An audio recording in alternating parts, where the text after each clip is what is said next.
Hello, welcome back. It's another week. Another week has gone. We're almost at the end of February now. And as always, I've forgotten to shave again. This is terrible. I apologise for my unkempt appearance. You might also notice that the lighting's slightly different. It's not as good as Andrew's, which we'll see in just a moment. But it's all done in honour of our guests, who I will introduce to you. You know them anyway, but I'll introduce them, give them a bigger introduction and a fanfare. If I've got a fanfare here somewhere, I'll do something like that. But anyway, welcome. It's episode 202. It is February the 16th. It's just gone 7 p.m. here in the UK. Welcome to everyone that's watching the show live. And if you're watching on catch up, welcome to you too. Thanks for coming back, and thanks for supporting us and adding to our figures. That's all very much appreciated. We've got a great show for you this week. We've got some regular guests back in. We absolutely love having them on because they're always incredible value for money, loads of laughs and information, of course, and new things to talk about, new exciting things. So we'll introduce those people shortly. Just a quick note, Kent is not going to be joining us tonight. He's not feeling very well, so please send him all your best and your positive vibes. He's okay, but you know he's not feeling up to it. It's either that or the fact that he completely dismantled his studio a couple of days ago, and he might not have got it quite back together. But I'm kind of erring on the side that he is telling the truth and he's not very well. So get well soon, Kent, and hope you're better and back on the mend as soon as possible. Before we get into the meat of the show, just remind you that if you wouldn't mind, give us a like, give us a thumbs up, or even a thumbs down. Either one of those, just to let us know if we're doing this job properly or not. If you want to comment during the show, then of course you can use YouTube comments, the chat in there. If you're watching on Twitch, you can do that there as well. If you're watching on Twitter, you can reply to the video tweet that is running the show, and of course on Facebook as well. So give us a comment if you've got something to ask. Stick a big capital Q in front of it so we can pick it out and put it in the bucket.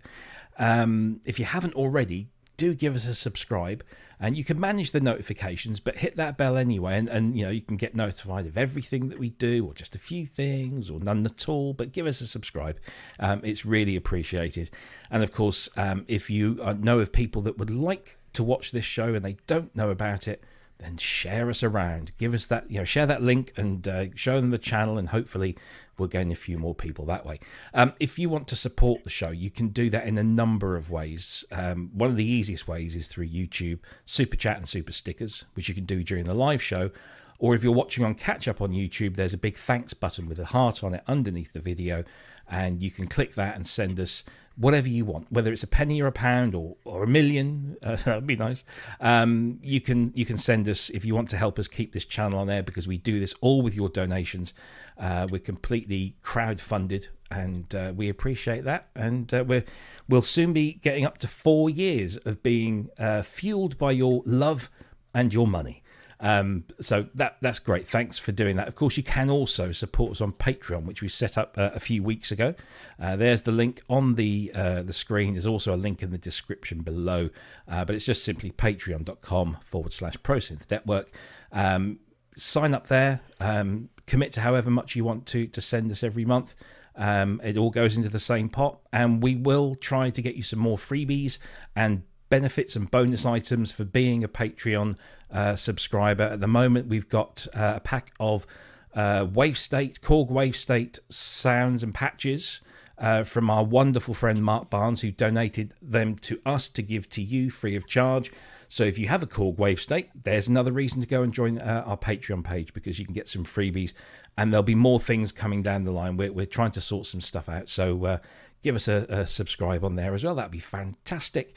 If you don't already know, of course, we're on YouTube, and we're on Facebook, and we're on Twitch, and we're on Instagram, and we're on Threads. Oh, we get around. And of course, we're on Twitter or X or whatever they call it this week. That's if you want to find us and follow us on there. We're not incredibly active on all of those platforms, but you will find out a few little gems here and there. By doing that. Anyway, so before we meet our guests, let's bring in someone who's going to be lovingly known as Roxanne tonight, because he's put on the red light. Good evening. Good evening. I've put How on are the you? red light. You I have. don't know if you've noticed. I was going to do my Sting impression, but it's Rax! yeah. Yeah. How are you? I'm good. It's been one of those mad up weeks. Mad. We seem to say that almost every week, but they seem to all be mad. Lots and lots of technical-y stuff, and then a bit of programming as well, and just mad stuff going on. It's been good. Good stuff. Excellent. Well, that was short and brief. And well, yeah. No, I was going to say, but there's an awful lot of. We've got some interesting things to discuss. We've got a little bit of news, but there is some big news, and of course that's why we've got our guests. So I think without further ado, let's bring in. They tend to be in a lot more frequently these days, and that's good news because every time they come in, they bring with them wonderful, joyous gifts of musical creativity.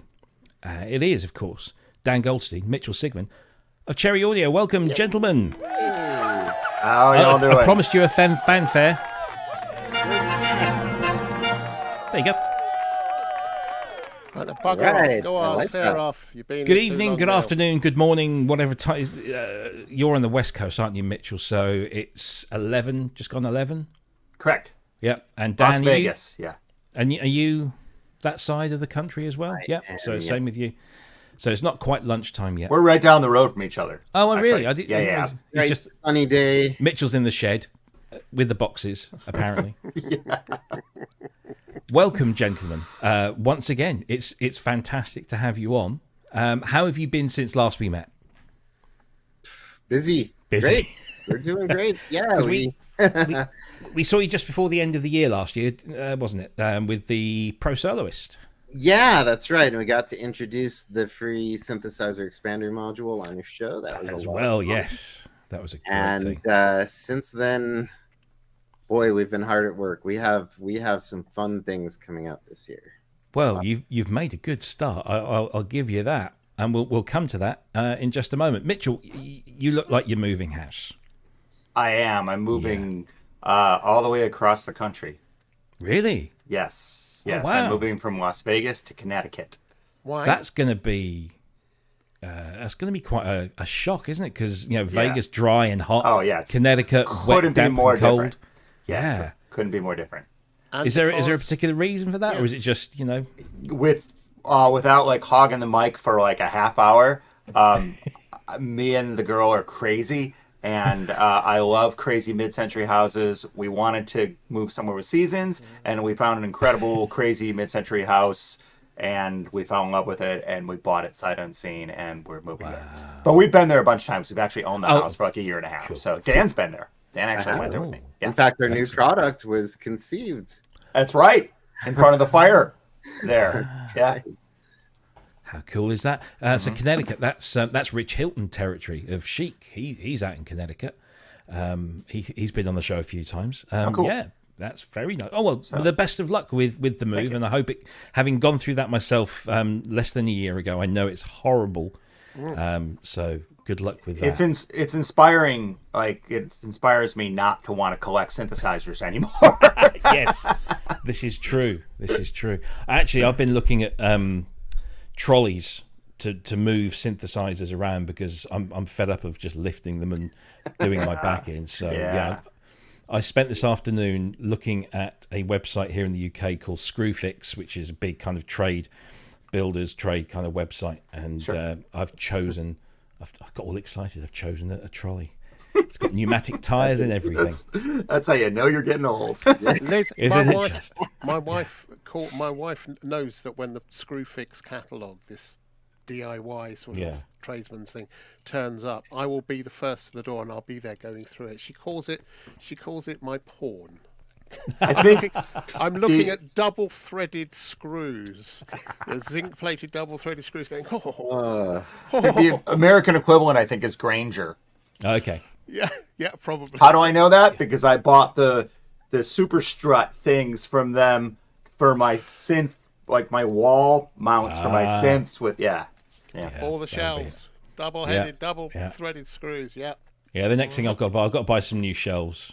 We're going to get some of those what they call floating shells, where you kind of screw the bars on the one and just slide the shells on. Because I wanted to get a bespoke unit, but there's a goddamn radiator in the way, and so I spoke to someone who builds such things, and he said, "Oh yeah, I can build you one of those and custom, and you just give me all the dimensions. How much?" He said, "About £1,000." Okay, maybe I'll just stick some shells from IKEA, and they match the same color as my vinyl rack, so it'll look nice. So Buy the wood, varnish it, put them up. Away you go. Whack Pictures out. of wood, IKEA. Pictures of wood on sawdust. don't. You don't want it. Yeah, exactly. Anyway, gentlemen, let's do a show. Welcome. really? I haven't actually said hello to everyone that's in the chat. Hello to all the chatties. Welcome to the show. I'm not going to go through names because there are over 150 odd people tuning in from all different places. But welcome one and all, and I hope you've all had a fine week, and I hope you're well. So let's see. There was a little piece of news this week. Let's see what all the fuss was about. In 1978, Roland introduced a little box that had a massive impact. The CompuRhythm CR78, the world's first programmable microprocessor-controlled analog drum machine. Hitmakers such as Blondie, Phil Collins, Hall & Oates, OMD, and Ultravox embraced and immortalized this revolutionary beatbox. Cherry Audio has re-envisioned the CR78, recreating and extending its distinctive sounds and beats with new programmability features and over 250 additional presets that take it from mild to wild. With XOX-style sequencing, copy and paste, and real-time entry, CR78 also includes an expansive song mode for chaining up to 99 patterns. All of the original variations for fills, accents, voice cancel, and fades are here, along with new swing and velocity options.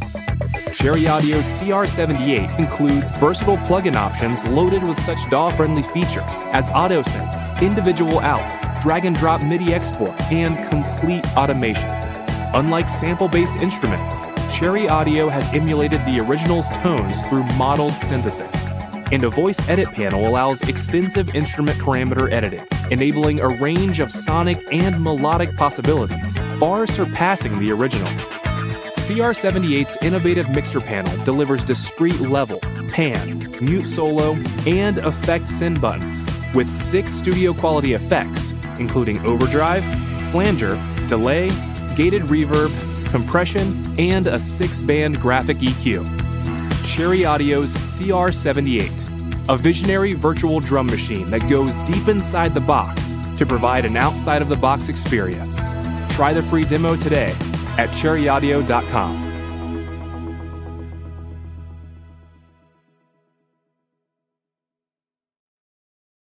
There it is, kids. Wow. There it is. A full-length reveal or full-length version. I'd buy that. Yeah. Fantastic. I'd buy that for $1. Actually, I'd buy it for 49 because that's what it is. Guys, you have, and I say this every time, and I'm getting, I'm sure I'm getting boring now, but you've done it again. You've knocked it out of the park. You've given us mere mortals something that we have long asked for. I know that the CR78 has been something that has been on many people's wish lists, and you've done it, and it's great, and it's so much fun.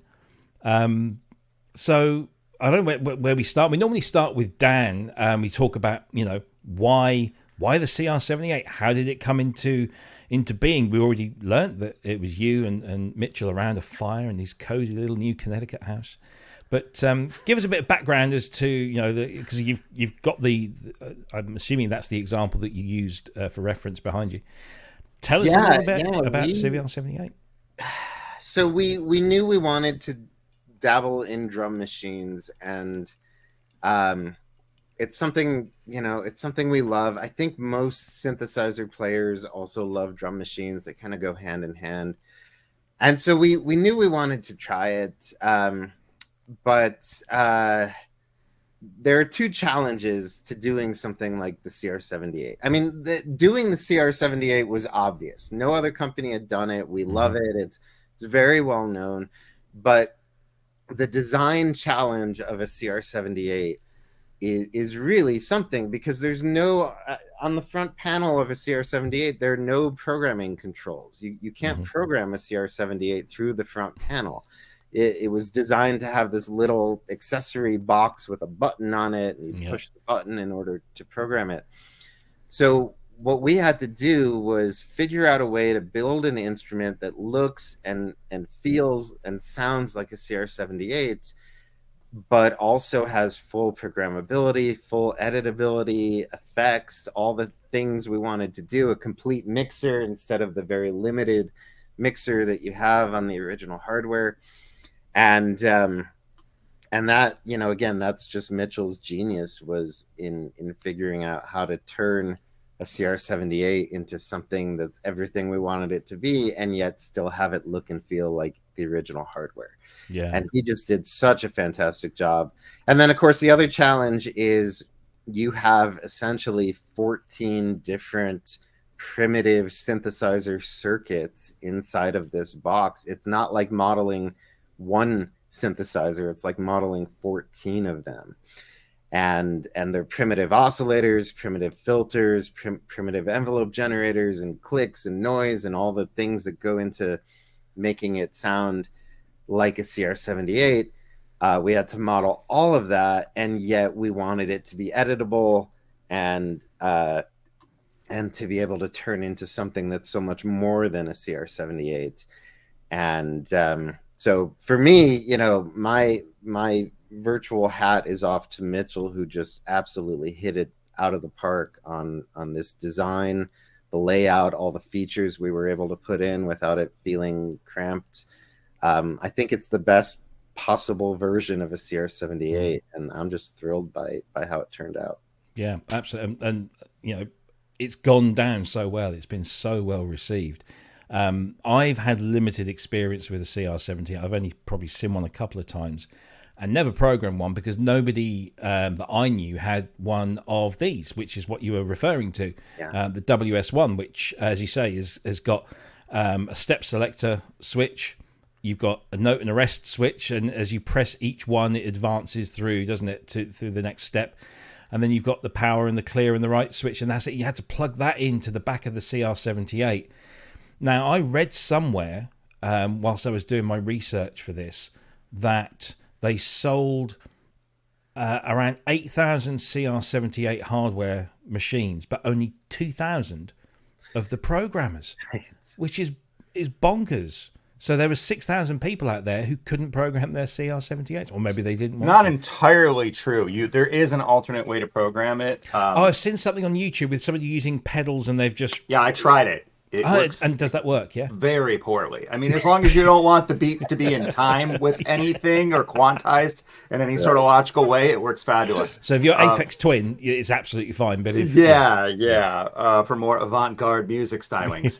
But so you can do it that way. And there's a video I saw in my research that was like a hack that a guy came up with, where he used another, like a Kawai R50 or some other old drum machine. And I watched that. Yeah, and he used the clock input, and he used another drum machine and did it instrument by instrument, and it wasn't too bad of a way to do it. It was kind of a good workaround to get around using the right switch.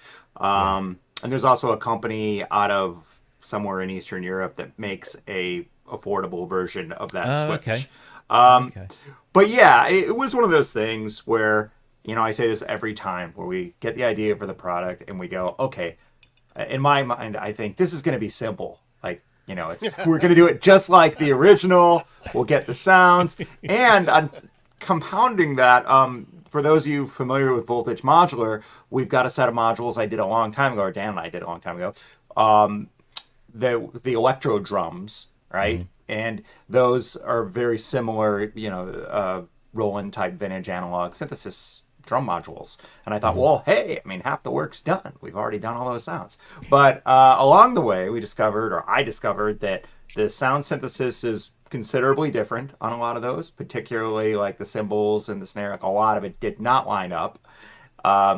And also, as these things go, we had the challenge of, like Dan was saying, we wanted it to be fully programmable. Mm-hmm.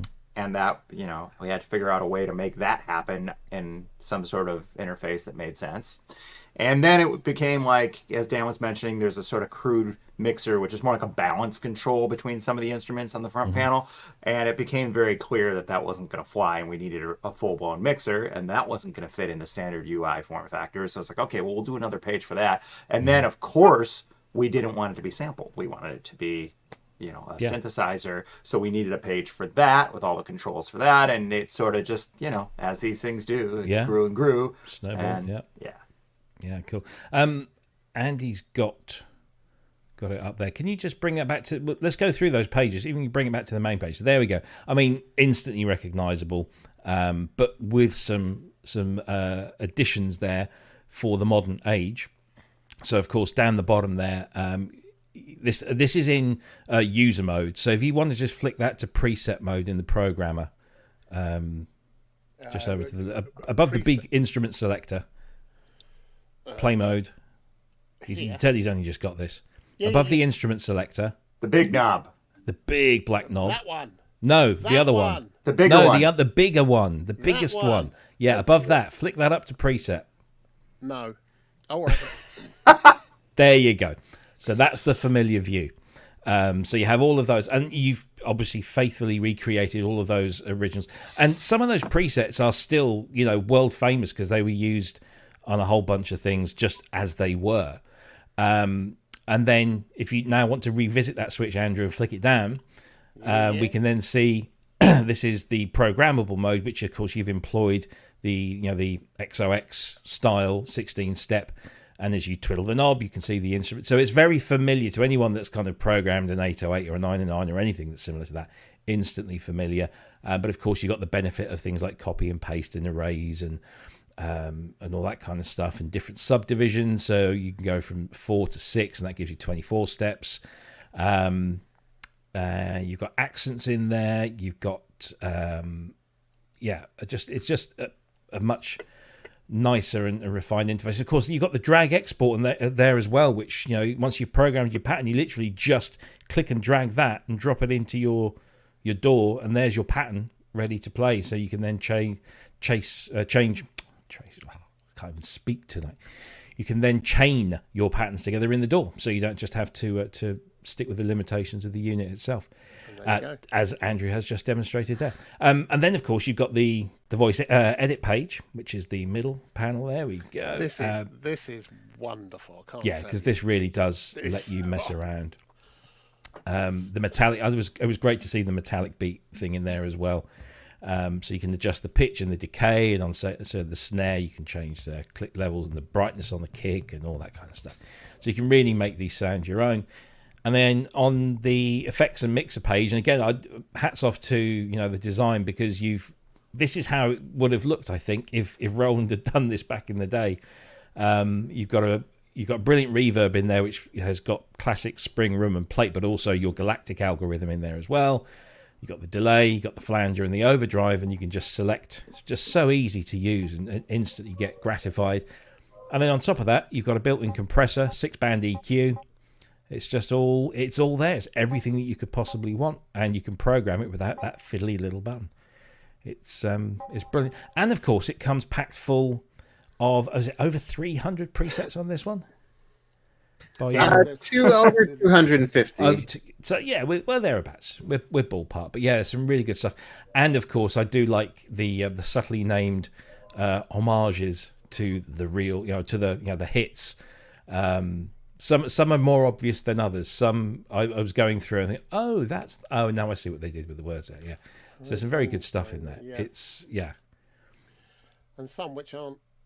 It's just I mean, what they are. Exactly. So here we go. I'm not sure if that's mine or James's, because a couple of them James and I would both take a crack at them, and we'd use the better one. But it's great. I mean, it's that sound, Enola Gay's in there as well, if you're an OMD fan, Hall & Oates, Blondie, all of those, Phil Collins, Genesis, they're all represented somehow. And it's just a lot of fun, which all And of your stuff is. So I didn't know the front panel because I've really not spent. All I've been doing is putting it into loop, coming here, turning things down, or coming into the mixer, then turning things down, and just going in and playing with each of the individual voices and dicking around with those to try pitching and decay and colour and all of the different things, and then whacking it through the compressors and distortion and taking the. Just that, I have spent almost a day just playing around with the kinds of sounds you can get from this, and I, yeah, thank you. It's yeah. And just when you think you got it done, you put the compressor on and you put it through one of these, the overdrive, and it's just, where are we?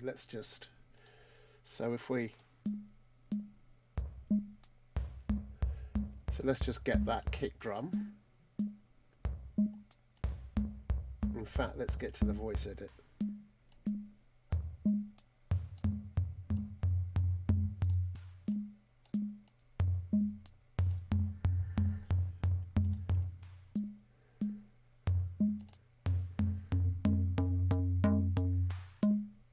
And that's the thing. You can now make these drums musical, and you've got a bunch of patches in here where you very cleverly tuned the drums to make them chromatic. Once our sound designers got a hold of this, it was just unbelievable what they did. And some of those patches, some of them turn the drum sounds into synthesizers, melodic synthesizers. I think there's a whole. Yeah, you can tune it. It's very interesting. What I haven't found out, and I was going to ask you, when you're doing the tuning on the voice edit page, can you record the movements to the pitch, etc.? It'll send automation data to your DAW. So if you record the automation from the plugin, any control that you move, any button, any knob, any slider will get recorded to your DAW. Everything's got automation on it. So I can start pitching. I can make sequences out of the bass. Yeah, or you could do it the other way around. You could draw it in automation. Yeah. Well, that's it. I just copy and paste all. Yeah. Yeah. Wow. We had a question. Where did that go? Here we go. This is from Subi and Tarkus 1971. Great release. The CR78 is awesome. Love to know which sound was the hardest to emulate. The Guiro sounds, as all of them, is spot on. What was the hardest one? That's a great question. I think there are probably two answers to that. One of the things we discovered, we had access to 3 CR78s while we developed this, plus some very clean samples of a few other units. And I can tell you, even more so than with other instruments, every CR78 is a little different. Of course, yeah. You listen to something like a snare drum, and some of them have more noise than tone, and just the balance of things is so different. And then a lot of them are a bit out of calibration over time. Mm-hmm. So there were 2 sounds that were pretty challenging for us. One was the snare drum, because we started recording sound samples from my CR78, and Mitchell worked on the synthesis for that and just came up with a really, really great model of my snare drum, which we later discovered does not sound like any other CR78. I came to like it better too. So when I heard the others, I was like, "Really? Can't we keep this one?" And everyone's like, "Yeah, it doesn't sound right." Mine's a little out of whack, it turns out. So we had to start over. So we had to do that one twice. Mm-hmm. The Guiro is a very complex sound for what it is. There's it's sort of ring modulated. There's a kind of LFO. Again, it's all very primitive, but the sound comes in and out, fades in and out very, very quickly. And even after spending some time with it, we couldn't quite get it to sound right. And then In the end, Mitchell was researching this, and we discovered that the key to getting that sound right is just some overdrive. The circuit itself is overdriven, and once it distorts, it suddenly turns into that Guiro sound from the CR78. Also, apparently, my Guiro sound on my CR78 Totally jacked. messed up. So yeah, that might have been the most challenging one to get right. I don't know, Mitchell. Were there any others that? Yeah. The metallic beat one was challenging too. The way metallic beat works on the CR78, like the way they do their kind of pitched noise hash thing, is totally different than any other Roland machine. And it turns out that a couple of the sounds, that one included, like that one's 3 square waves that aren't really in tune at all, and super duper high passed, and then distorted because they use these really primitive VCAs that you couldn't use for anything else. They call it a swing VCA, they refer to it as, and it's basically a terrible sounding, no components VCA that's very distorted. And that distortion, they kind of use it as a benefit so they get more harmonics. And once I added distortion to it, I was like, oh, it's perfect. But I banged my head like crazy until I got there. And generally speaking, regarding the sounds, it's not like an 808 or 909, which is much more documented. If you start doing research, like there's the Gordon Reed articles, like from, and that's really like when I did the original electro modules for Voltage, those were super helpful, and there were a bunch of other things I was able to research to figure it out. But with the 78, there's nothing. There's the service manual, which has like, it has the proper tunings and stuff, notes for toms and stuff, which do drift, all the pitched elements. But yeah, there's very little information out there. So it was like we were showing people who knew better the schematics and saying, what exactly is going on here? Because we can't get it. And then they'd sort of write back in my dumb language, language I could understand. It's a filter at this frequency or whatever. And that was helpful. But yeah, it was definitely a lot of reverse engineering and trying to figure out information, which I eventually did. Yeah. There are also, sorry, there's also go ahead. There's a few things that aren't obvious and aren't well documented. Like there are actually 2 kinds of gyros in there. There's a high and a low. It's the same instrument, but the speed of the modulation changes. And there's no front panel indication that exists. It's just something that you hear in the programs. Right. You listen to them. And then there's some very strange behavior, like the metallic beat. The metallic beat is not its own sound. It's a sound that gets triggered by either the hi-hat or the cymbal. Yeah. And you can bring it in. Volume control on the front panel, so you can blend that metallic beat in for a more metallic sound to your hi-hats and your cymbals. And then there's another weird behavior, which is if you use the cancel voice button. Yeah, on the cymbals. Yeah. Explain what that does. Okay, so usually the default behavior is that if you turn up the metallic beat fader, it triggers anytime a cymbal or a hi-hat is triggered. And the whole idea they were thinking, I think, is they wanted the sound of like the stick hitting like the bell kind of thing, because the cymbals are basically just white noise or bandpass white noise. But if you hit the cancel, there's the cancel voice buttons. There's those 4 cancel voice buttons, which is just like mutes for groups of instruments. If you hit the cymbal cancel voice button, instead of following whatever the pattern is, now it plays 8th notes. All right. What?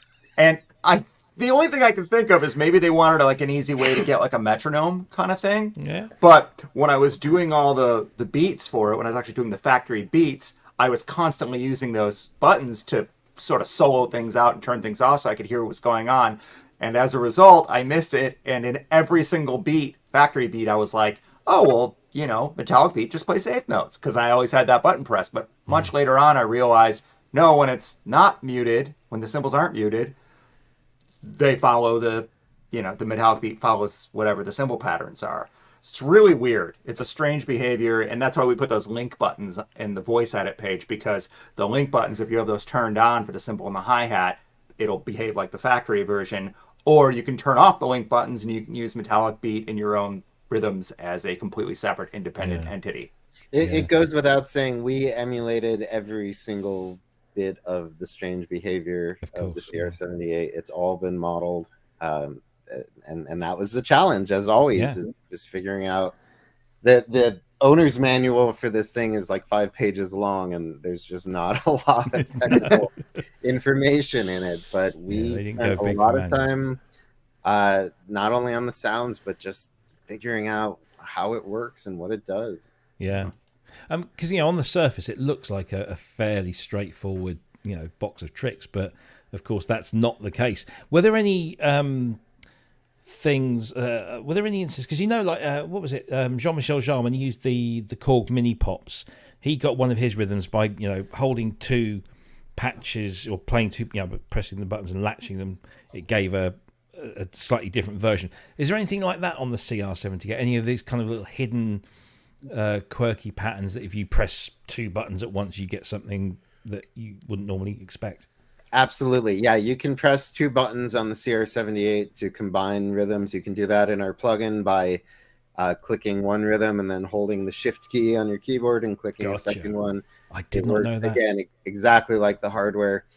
There's, a drum machine like this with the disco and the rumba sounds, they're sort of cheesy, of course, but with the CR78, they have to be in there because there are so many famous songs that were just written with those presets and nothing else. Yeah. So obviously, we replicated every single original pattern. There's an A and a B mode. So every front panel pattern has 2 variations. Mm-hmm. And then one of the neat things you can do is you can have it automatically fill with the variation selector. You can have it switch from the A pattern to the B pattern every 2 measures or every 4 measures or whenever you want it to. So in a lot of ways, it's quite sophisticated for what it was.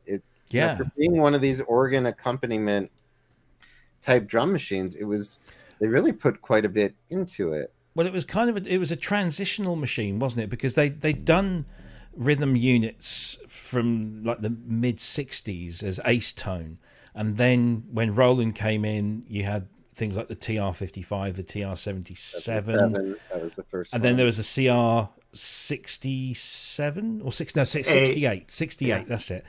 And then all of those are all completely preset machines. There's no programmability whatsoever. Then you got the CR78 comes along, which looks like a 68. At a glance, it has the same kind of form factor and the same sort of front panel design, and yet it promises this programmability if you fork out for the programmer. But it really bridged that divide that people wanted to be able to program their own electronic drums, and yet they couldn't. So they were doing things like Jarre was doing by pressing a couple of buttons to get something that was different out of the box. Here now was a box that you could actually spend some time with and make your own patterns, your own rhythms, and yet it still had the looks and the style of one of those organ top machines. And yet it found its way into a whole tranche of amazing sort of post-punk, new wave stuff where people like John Foxx used it on an entire album, or some bands used it sparingly here and there. Maybe one track they used this and another track they used something else. But the CR78 was heard all over the place. And doing my research, I'm still finding stuff. Oh, that's a CR78. I honestly didn't know that. So it really was this pivotal moment in drum machines. It's the thing. That's the machine that then, following that, everybody started making programmable drum machines. And in a few years' time, 2 or 3 years later, we had the Lin. Then we had all sorts of things that came, everything that came after that with all the samples and everything. It really was this defining thing. It's great that we can all get our hands on one now for $49. What's really funny about the 78 is that right up until it came out and started being used, it was anything like this was a start-stop cocktails. box. You go to an event, and you'd have, press start. Someone would ding ding ding ding ding ding ding ding ding, that, and cocktails. Hello, darling. Lovely to see you here at the Rotary. Marvelous. That's what it was. It was a start stop. Which of course covers band thing. Then it started being used by people, and especially, particularly, of course, it's the era defining in the air, and all of those things. Suddenly, it became not the dinner and dance circuit thing. It became the serious thing that everyone wanted. Right? It became serious. Yeah. One thing go ahead. I'm sorry. Well, I was just thinking, because it had the separate outs as well. The different. You were able to treat each thing differently, and people putting it into a proper studio with all the effects and processing, compression, EQ you had there, gating, whatever. That meant you could do things with this that no one had heard before, and it suddenly became a really desirable thing. And I think that's most people's memories of it on our side of the. Of the fence, as it were. On this side, as synthesists, we just remember it being a bonkers machine. How did they do that? That was and when amazing. you look at the CR78, and then you look at the 808, which was that the next thing that they did? I can't remember. Yeah. If there was, you can see the lineage is so strong between that and the 808, but you can see that the 808 said, oh, right, everybody loves this programmability stuff. Right, let's just give them bucket loads of that. Sorry, Mitchell, you were going to say. One thing I kind of discovered, and I found this really great article, which I should probably post the link to, that listed off a ton of songs that I didn't know used them. And it also had like block diagrams of all the factory patterns, which would have been a godsend, and it was very helpful, except I came to discover there were many mistakes in them. But one thing I found with a lot of famous songs that used it is most people didn't program it, but they would make a lot of use of the cancel voice buttons. Oh, right, okay. So, yeah. So if you take a foxtrot pattern or combine it with begin or, do some sort of goofy combination, but then you turn off the kick and the snare and maybe the cymbals, what's left is Heart of Glass or, whatever.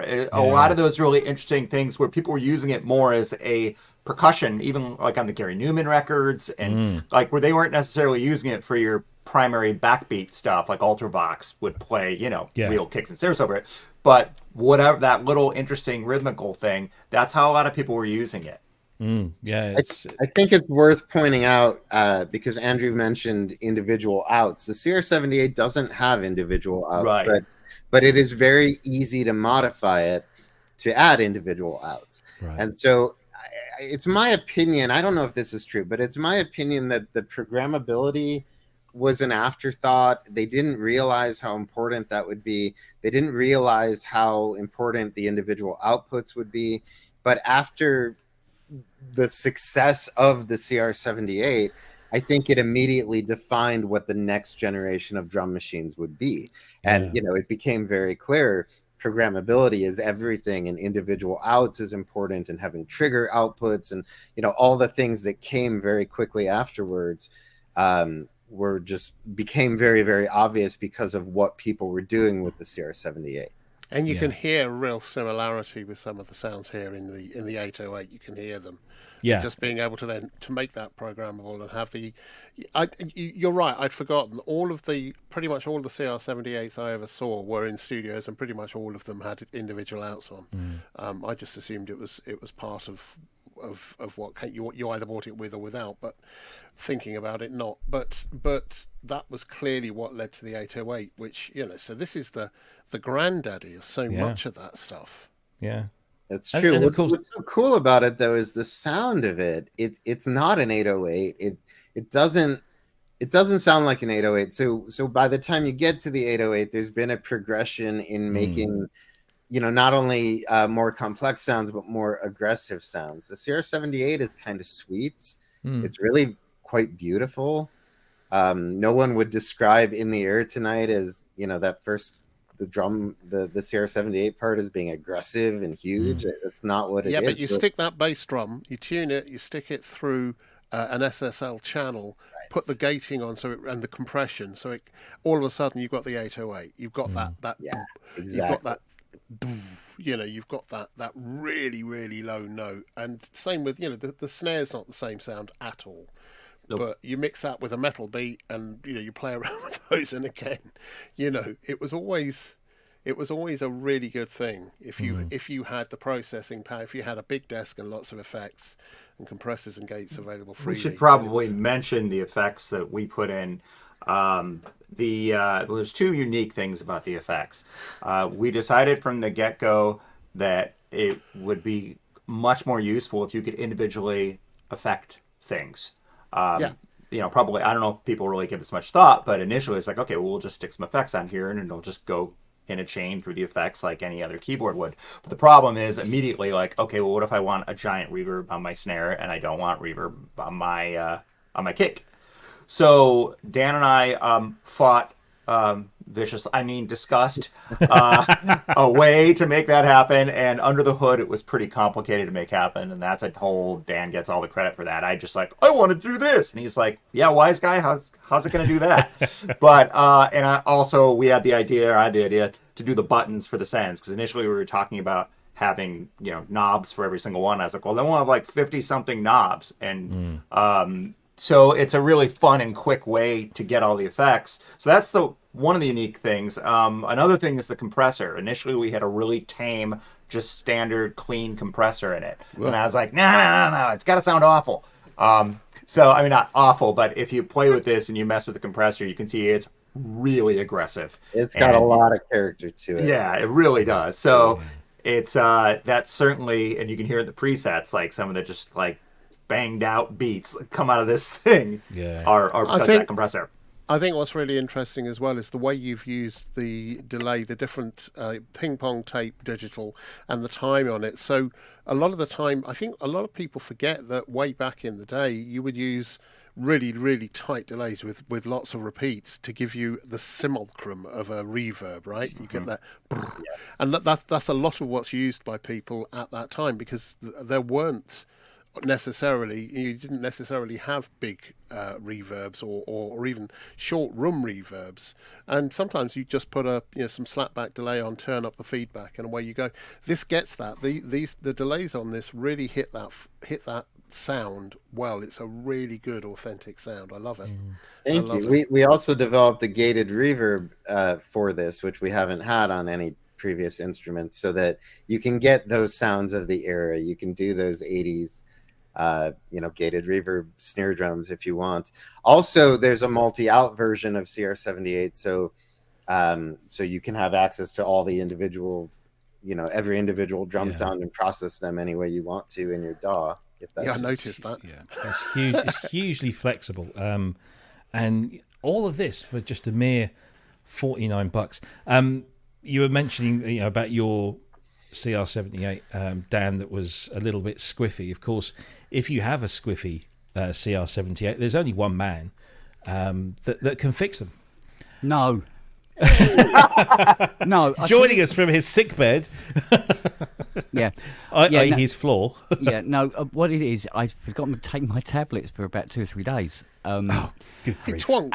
Yeah, and I had a funny moment this morning and went down faster than a highly paid porn star. So after my regular trip to the floor, I'm a bit better. Good, I'm glad to hear it. I am a long time CR78 owner. Mm-hmm. Oh, everyone. Everyone far away. Look at that.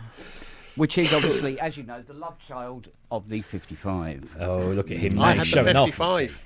I had the 55. But I haven't heard anybody say CR68. 65. What the heck was it? No, 68. CR68. Yeah, we did briefly mention it Yes. in a lineage. She needs mentioning, and the reason that they survived and the CR78 is the bane of my life, regardless of how beautiful their sound is because they're programmable. And the battery leaks all over the CPU board and kills the RAM. Right. I mean, badly. As in, there's a good chance it will never, ever work again. Oh, wow. So, and all I had to do was mount the battery at the back somewhere, but Geno 60. So, I had an SW1 as well. Okay, yeah. And the only way you could actually use it effectively, because as you know, well, it was just static RAM. You had to hit those beats yourself. Was to sellotape a umbrella onto it and tap it like that. It was the best way of doing it to program a rhythm in. Sellotape an umbrella. Sellotape an umbrella to the button, yeah, and like that. It's the best way of doing it. Just have it between your legs and slap it one, as I'm sure Andrew will know. Wow. Yeah, and you could actually program rhythms with it within reason, because it was, a metronome would have been nice, But, Yeah, but this is the thing now. We now have in our hands for a mere $49. Exactly. We have one that can be programmed and it will keep perfect time. Yeah. There you go. He's slapping his. Yeah, exactly. There's an image. No, of I welcome this with open arms, and I thank you, Cherry Audio. I thank you from the bottom of my heart. You've given me everything that I've ever wanted from the CR78. There you go. And it's like, Thank you from the heart of my bottom. hey, yeah, well, See? yeah. Yeah, So, absolutely. and It's yeah, a good hopefully, thing. I won't, people Yeah. will go, I'm not going to bother, spending hundreds of pounds getting my CR78 repaired now. I'm just going to buy the Cherry Audio plug-in. plug-in, Well, and I'll be free. It's funny though, because we were mentioning about modifying them. There's a great video. Look, Mum, No Computer, about a few years ago, did a big modification of his CR78. That's what a good watch.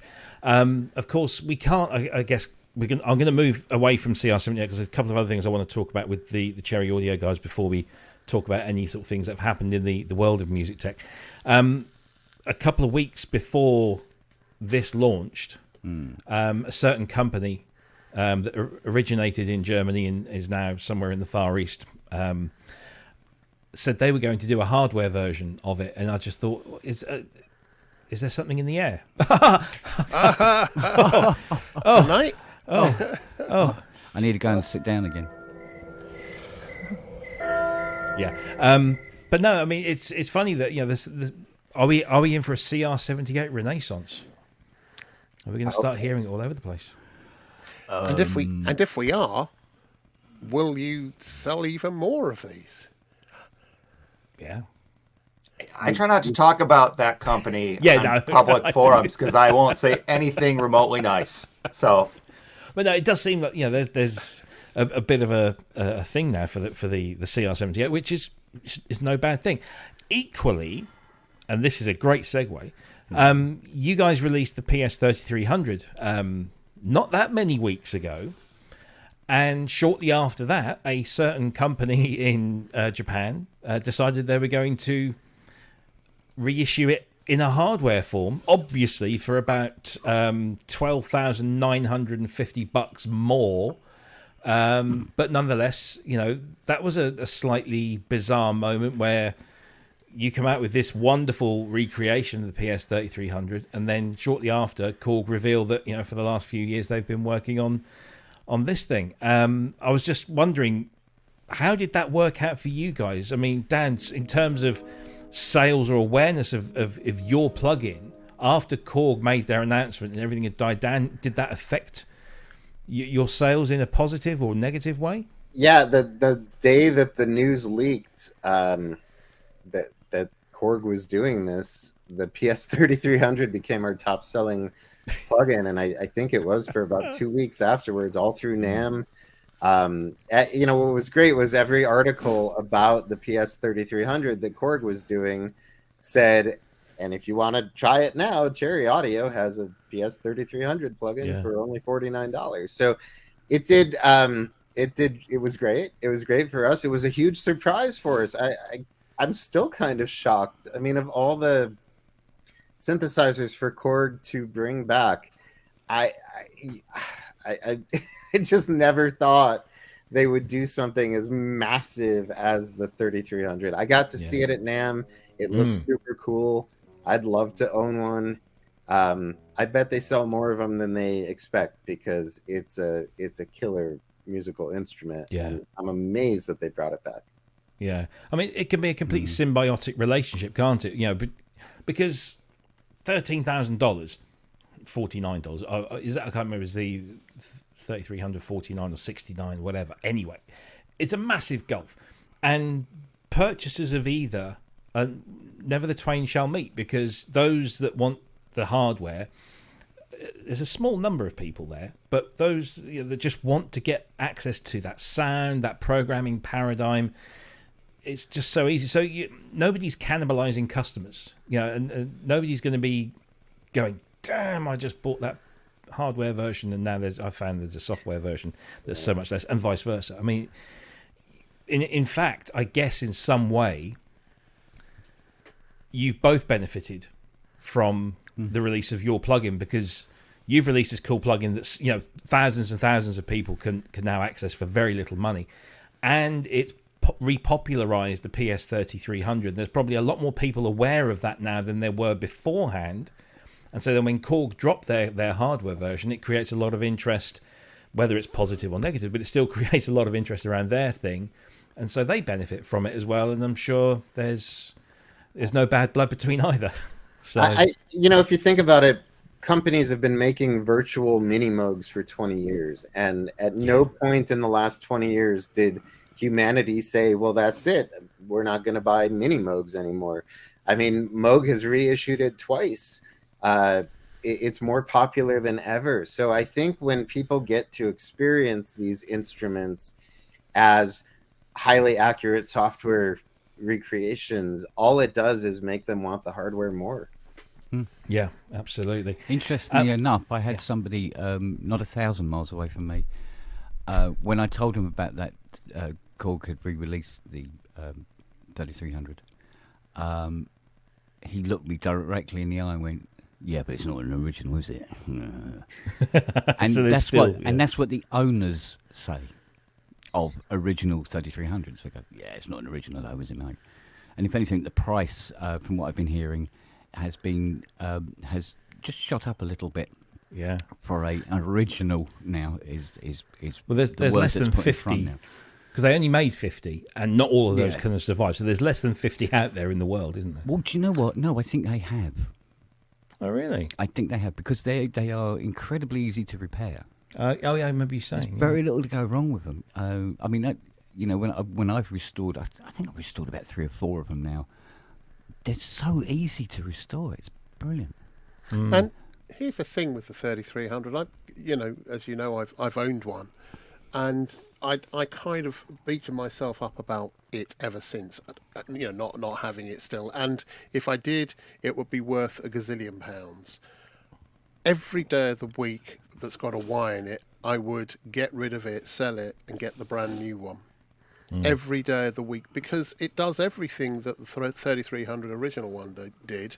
I care about the functionality and about how the thing works when I'm working with it, how it programs, how you can get hands on. Well, it does even more.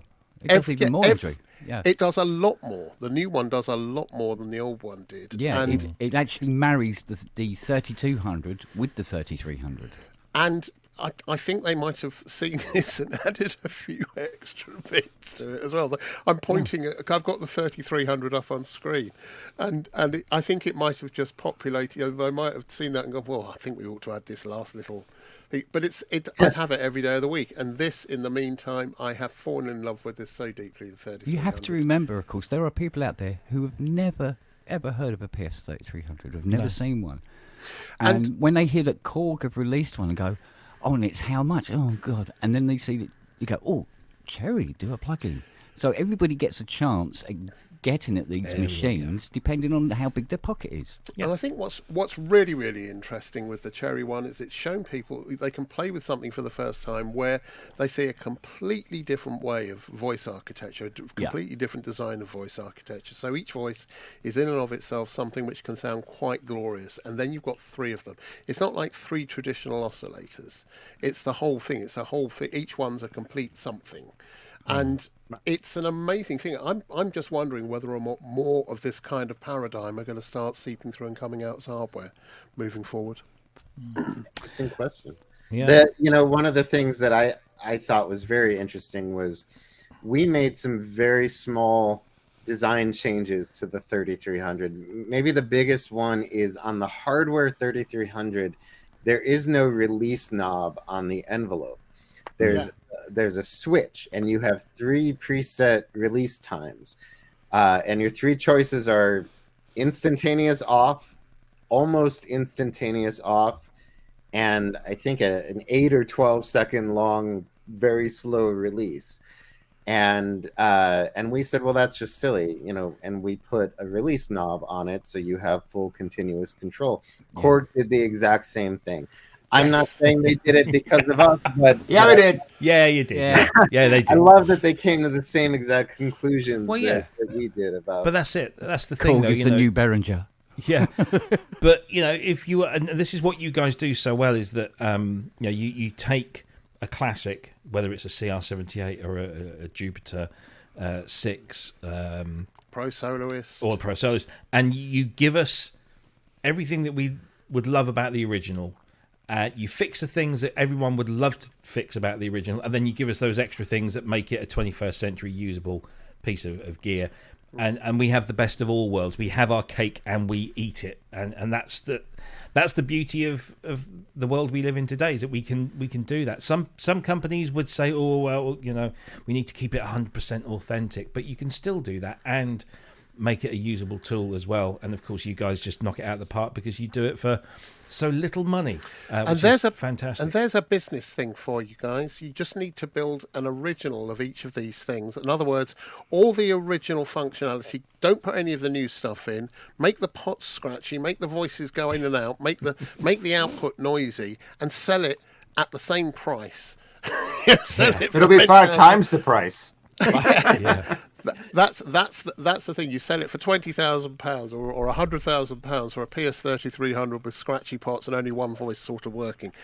There you go. There's a whole sorted. market. So CR78, it's available now. It's on offer. It's normally MSRP is $69. The price at the moment is $49 US. So it's probably a little less than that in UK pounds. And it's available to get now from Cherry Audio's website, and also from other retailers as well. It's out there now. Before we move on, I just want to we spoke about the 3300, which is great, but there is this thing. I don't think we actually spoke about it the last time we had you on, and I don't know what's happened to yeah, there we go. Should have bought a Mac, mate. Should have bought that, yeah. So this is Cherry Audio Sync, and I really think this deserves to get a mention because, you've been knocking out great plugins like they're going out of fashion for the last few years. And, if I look at my Cherry Audio folder, it's just, whoa, how many of this? So now we have a product manager, and I don't need to go in and check, is that, was there an update? Or maybe I'll just download everything and update and just hope that I get them all. You've now got this brilliant little tool. It's completely free of charge. It's a very small footprint. You log in with your Cherry Audio login, and it shows you everything that you've got assigned to your account. It tells you whether it's up to date or not, and if it isn't, it allows you to just click one button, update the plugin, and you don't have to do anything else. There's no messy installers. It just does all of this automatically for you. And it also manages not only your plugins, instruments, but also the effects as well. You can isolate the updates on its own. You can get demos of the products that have demos in there. You can get user guides. You can run the standalone from here. There's the store that allows you to go and buy other instruments or sound packs for the instruments that you have. And there's a button there for sales. It's a fully comprehensive download and install manager. It's about 20 odd megabytes. It's just stupidly small, but hugely effective. And I just wondered if you could tell us. And this is the other thing: custom installs, which allows you to put things where you want them if you are of that leaning.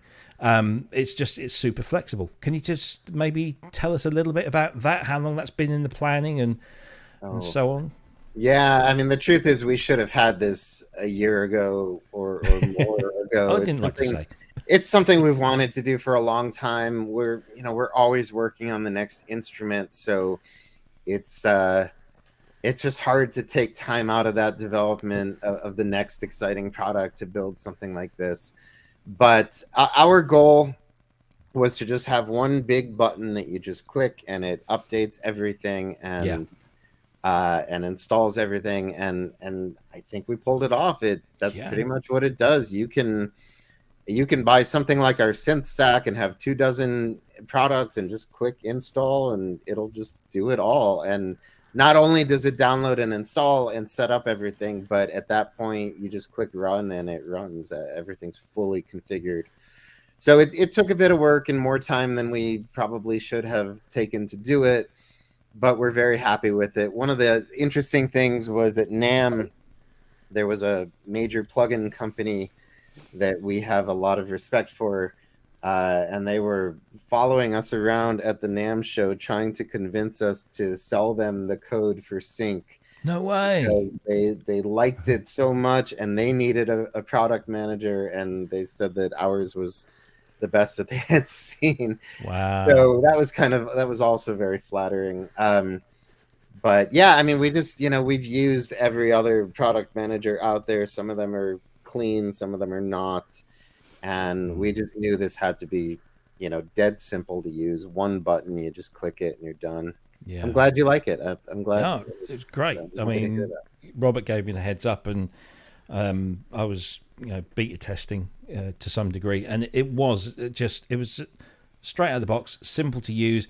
And you'd think that everybody could do this because, as people that download hundreds and thousands of plugins all the time, there are companies who have good plugin managers, there are companies that have bad plugin managers, and there are companies that have no plugin managers.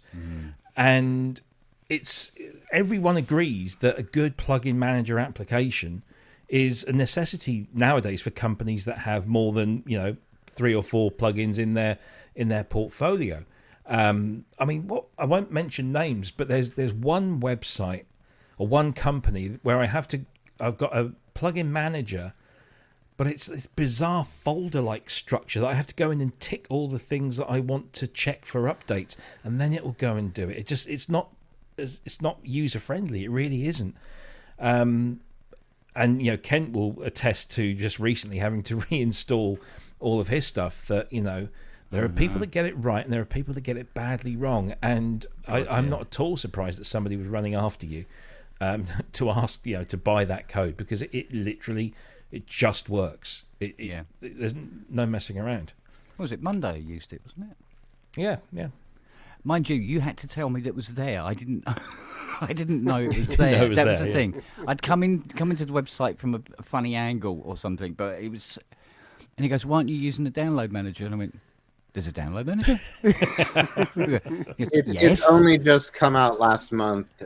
We really wanted to have it out in November with the release of our synth stack, but as a policy, we never release software until it's ready, until it's done, and we're confident in it. And it just wasn't ready yet, so it just didn't do everything we wanted it to do. So it took a little longer for us to feel like it was ready to go, but it's out now, and all of our new products can be installed, demoed, straight from Sync. And even if you've only got 1 or 2 Cherry Audio products, get it, because it will give you access to the demos where there are demos of Cherry. I don't think everything's got a demo, has it? At the moment? All of our instruments. Oh, they've all got that. Oh, right, okay, cool. I didn't think it was everything. So you can. Sorry, one of the things I've been doing this week with a company who shall remain nameless but are in the video field and rather large, is looking at user interfaces and design of how you access multiple things at any one time, and just getting that right is, because most companies inherit a structure which is horrible. It's based normally on some sort of explorer or finder paradigm. This is really clean, and it's exactly, having spent hours talking about it this week with some very, very clever people. The paradigm is really, really good. You've done a really clean job with this. Yeah. And I'm going to probably be putting it in front of other people and say, look, this is what you need to do. This is what you could have done. I'll put them in touch with you. I'm sure they want to. Everybody will be buying that code. Yeah. No, it's a really clean clean interface, and that matters because it's reducing the time thinking to things coming out the end of your fingers and out the speakers. That's a really good thing. So when we had 3 or 4 products, it wasn't a big deal, but very quickly it became, as our catalog grew and as we started selling the synth stack that you make one purchase and you have all these products to install. We've known we've needed this for a long time, but again, we didn't just want to do it. We wanted to do it right. We studied every other product manager out there to figure out what was good and what was bad.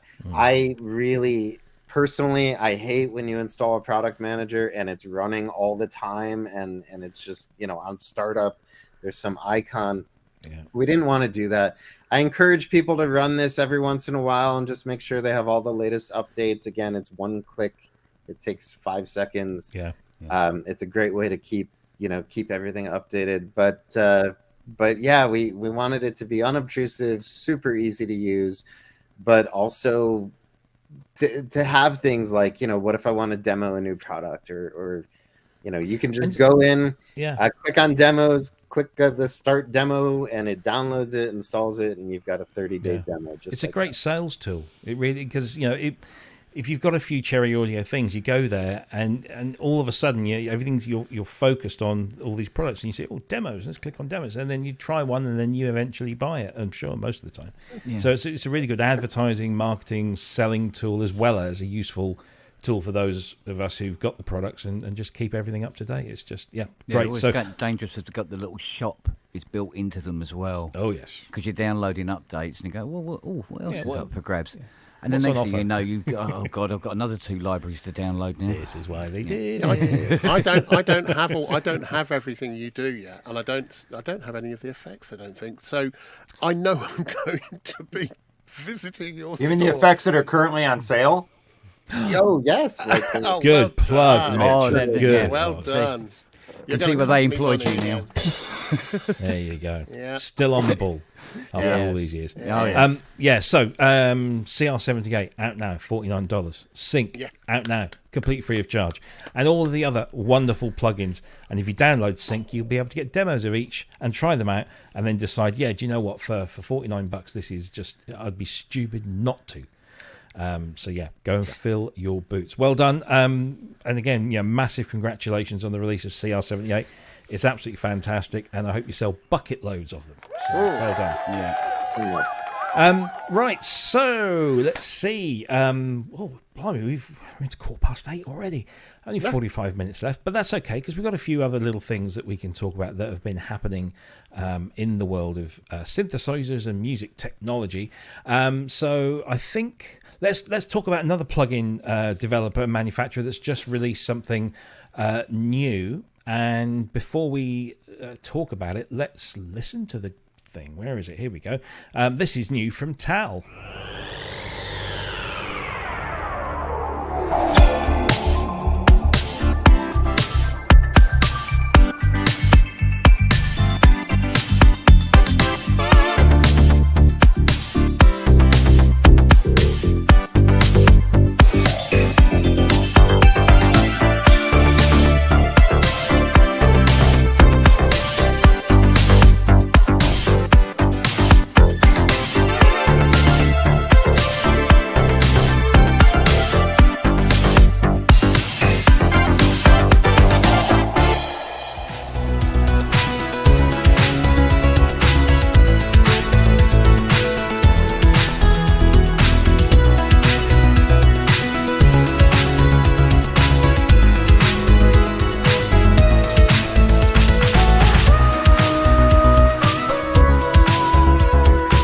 And I could let that play on and on because it's some really good demos in there. I mean, it screams the 1980s like any Juno synth would, but But this is Talfa. Do you see what they did there? Very clever. Yeah. Talfa, which is Tal's version of the Alpha Juno 2, the lesser known, lesser loved of the Juno range. I would maybe suggest. I don't know.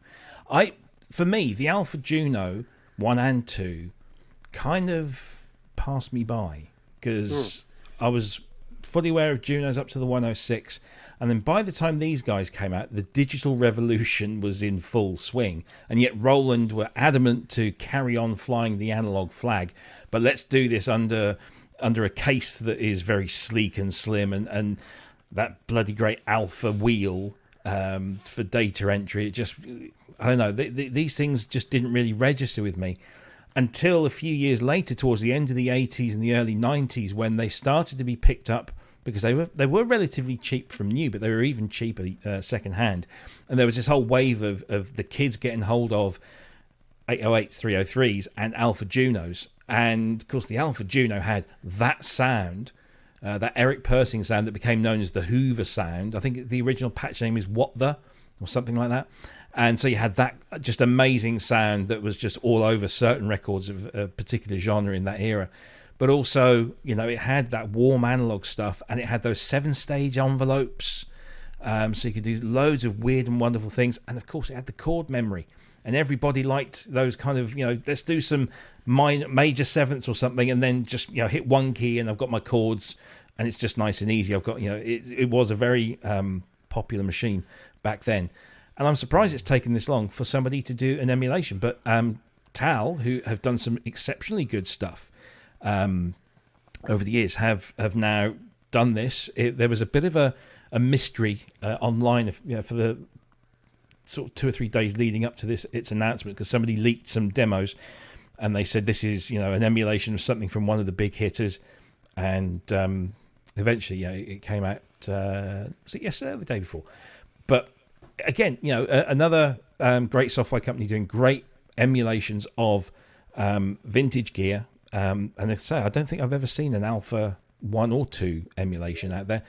And dare I say, another company like Cherry Audio, who've beaten Roland, or Roland Cloud specifically, to the punch here, and got out Roland instruments that people have been begging for in software. Way ahead. I mean, I say way ahead of Roland. We don't even know if Roland Cloud are going to do anything like this. But they've yet again, Roland Cloud are being sort of left in the dust of the likes of Cherry Audio and Tal. So this is a complete recreation of the Alpha Juno 2. In actual fact, they used the MKS50, which was the rack version. They used that as their basis for the modelling. But not only does this produce all of those classic sounds, and there's a whole bunch of extra presets in there that have been developed for this. It reads original SysX from the original Alpha Juno 2, and therefore it can be used as an editor, stroke librarian, stroke controller for the hardware. As our viewer in the chat, who is known as Matt Evans, Matt's got he actually picked up an Alpha Juno 2 a few months ago, and reported back to me this morning saying he's been trying it out and it works absolutely. Between the plug-in and the hardware, it does exactly what you'd expect it to do. So it's doing it really nicely. It's available as most Tal stuff: Windows, Mac OS, and Linux. VST2, VST3, audio unit, AAX, clap as well. Works on Windows 7 or Mac OS 10.9 and above, with native Apple Silicon support as well. Who wants to go first on this? Let's Kent, because you were late. You're first. Oh, okay. Oi, Kent. What? Tell us what you think. Yeah, I mean, this is brilliant. The one thing I did notice about this, it was MPE support, and I went, Oh yes, of course, yeah. Hello, MPE support, which is my normal reaction when I hear MPE. Yeah, ears prick up. Yeah, you go. And I had a Juno 2 for 14 years. Used it to death. I loved dog bark. There was a really nice patch on that where you used to use that howling thing. Loved the strings and stuff like that, and I used to use it a lot. And again, yeah, the chord memory and stuff, and mess around with it. Yeah, it was lovely. Yeah. But I mean, this is quite a four-sided plugin, with all the backward compatibility to the original machine to control it and stuff like this. It's like, And of course, 21st century capabilities as well. yeah, exactly. So, and it sounds delicious, I must Well, admit. Matt was saying to me this morning that he did an A/B test of all the presets, the factory presets, and he couldn't tell the difference between either. They've nailed the sound. Was he drunk? You know what he's like. He's always he's he always... sent me a picture the other day of him in a pink beret. Yes, yeah. This is the but it sort of wasn't guy on that- his head. That was the thing. No, was that's really weird about it, wasn't it? That was a very strange hat stand. Yeah. Yeah. Anyway, Bless him. Andrew, back in the day, when you were young and you had lots and lots of dark curly hair and were filming videos with Womack and Womack. When I was being a record producer. Yeah. When I was being a Any experience with the Alpha Junos?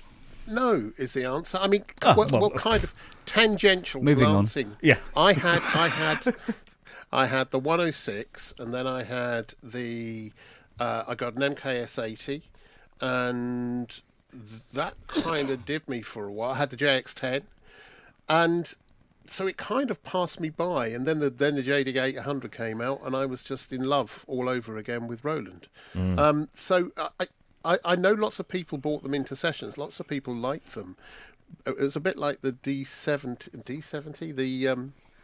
I had the D550 as well, by the way. Right. So I had all of these sort of Roland things which covered everything. The Juno didn't bring anything new to the party to me, to my mind. I had the MKS70 as well, and it's just kind of it never really appeared on my radar. But lots of people liked it, and I think my ears have just pricked up as well now that I know it's got MPE support. It's one of those ones that might be worth having a look at. But I kind of have strayed away a little bit from the Roland thing, just a little. So I think if we're completely honest, Roland Cloud, which I've been a subscriber of almost since day one, has completely dropped the ball on new plugins. So all I get every week or two is an email from Roland saying, hey, we've got fresh new sounds. And it's just sound packs that I don't really want or need or never ask for. Where are you with your plugins? I know they've updated some of their stuff so it works better at with the new OSs that we've got. They've also improved the patch browser and all that kind of stuff in their stuff. But they're really, it bothers me in a good way that companies like the guys here, Cherry Audio and Tal, and I'm sure there are probably a few others as well, are giving us those Roland instruments that actually people really do want, because Tal did a Jupiter 8 I think before the Roland Jupiter 8. We want those slightly obscure, those things that aren't available. Like I want the CR78s. MKS80 with the MKS80, yeah, with the MPG. Where is all that programmer. stuff? I used to, mine got stolen. I want that back. I want that in my life again. It had a really unique sound. It used to get slated by all sorts of people. I loved it. I preferred it to the Jupiter 8. Always did. Always did. It was a lovely thing. And I hope that somewhere in a bunker that Roland Cloud are doing some cool stuff, but it is a little disconcerting when you're paying that amount of money a year, and I don't think we've had any real major plugins apart from a few updates for some while. They might be bringing out PS3300. Who knows? The Roland PS33. The Roland. Obviously, this is a rival company. This is another company, so I don't expect you to go into huge amounts of detail if you do not want to. But do you have any thoughts on Tal and the Alpha, their version of the Alpha Juno 2 and little doggy? Dan, do you have any feelings or thoughts about this? It looks great. There's that whole era of synthesizers from the early 80s that were analog synths with really awful interfaces. So the Roland Alphas, the MKS70, the Super Jupiters, the MKS80, these were really feature-packed instruments, but they got rid of all the sliders and buttons and knobs and replaced them with the big dials. And I love what Tal has done with the interface on this, where they designed a Juno style interface that just exposes everything. If the original instrument had been like that, it'd be a classic today. But It'd be isn't it? absolutely fantastic. I've never seen a PG300, which was the programmer for the Alpha Juno 2, but I think that was their that worked on their it. cue. Sorry. Yeah. Yeah. I have an MKS. I have a JX10 or JX8P with the PG800 programmer. Yeah. And those programmers were okay, but they didn't give you, like on a JX10, there's dual layers, and there's only one layer's worth of controls on the programmer, so you have to switch on the hardware which layer you're modifying with the controller, and the controllers themselves were kind of slow. When you'd move the sliders, they would either step or not have real time changes to the sound. So it wasn't the same as having a well-designed front panel. And I give them a lot of credit. I mean, it's certainly how we would have done it. Yeah, absolutely. It's certainly it's a tough thing because people ask us for instruments of that era all the time, the post knobs era, right? And I'm sorry, Betty's being an attention hog. I'm always, as designer guy, I'm always torn because this new Alpha thing looks really cool, but it doesn't look like the original at all. Mm-hmm. Not even, it looks like a Juno. And they've done a fine job. I'm certainly not denigrating it, but it's always a tough thing for me. It's if we want to do that instrument, we can't make it look like the original because, it'll have a slider and a button and you don't have to, hit a bunch of things to make something happen. Mm-hmm. So you're going to have to cosmetically change it a lot. And that always kind of rubs me the wrong way. Yeah. Yeah. But then, whether they've modeled it after the PG300 programmer or whether they've just said, hey, look, it's of the Juno lineage, so let's just give it that look.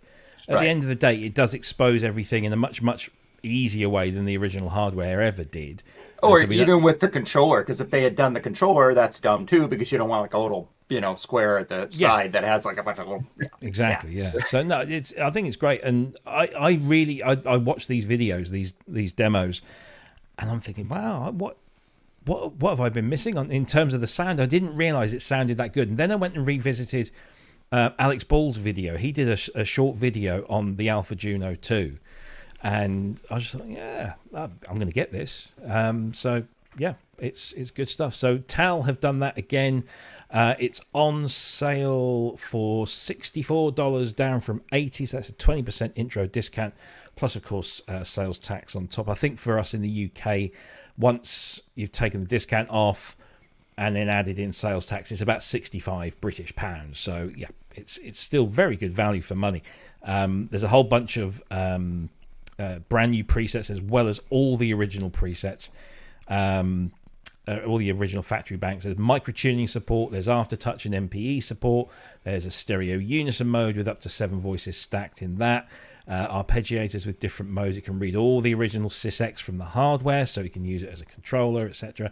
It's just a really good little plugin, and a lot of people are very happy that this has emerged.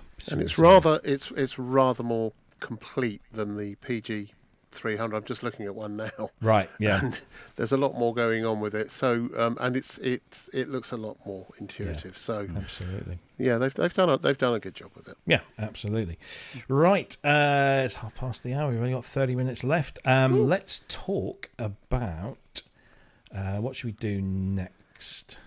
I was almost going to put the 3-in-1 hand truck that I've been promising myself. We were talking about this before we came on the show. Almost put that on the screen. Let's keep it slightly Rolandy, because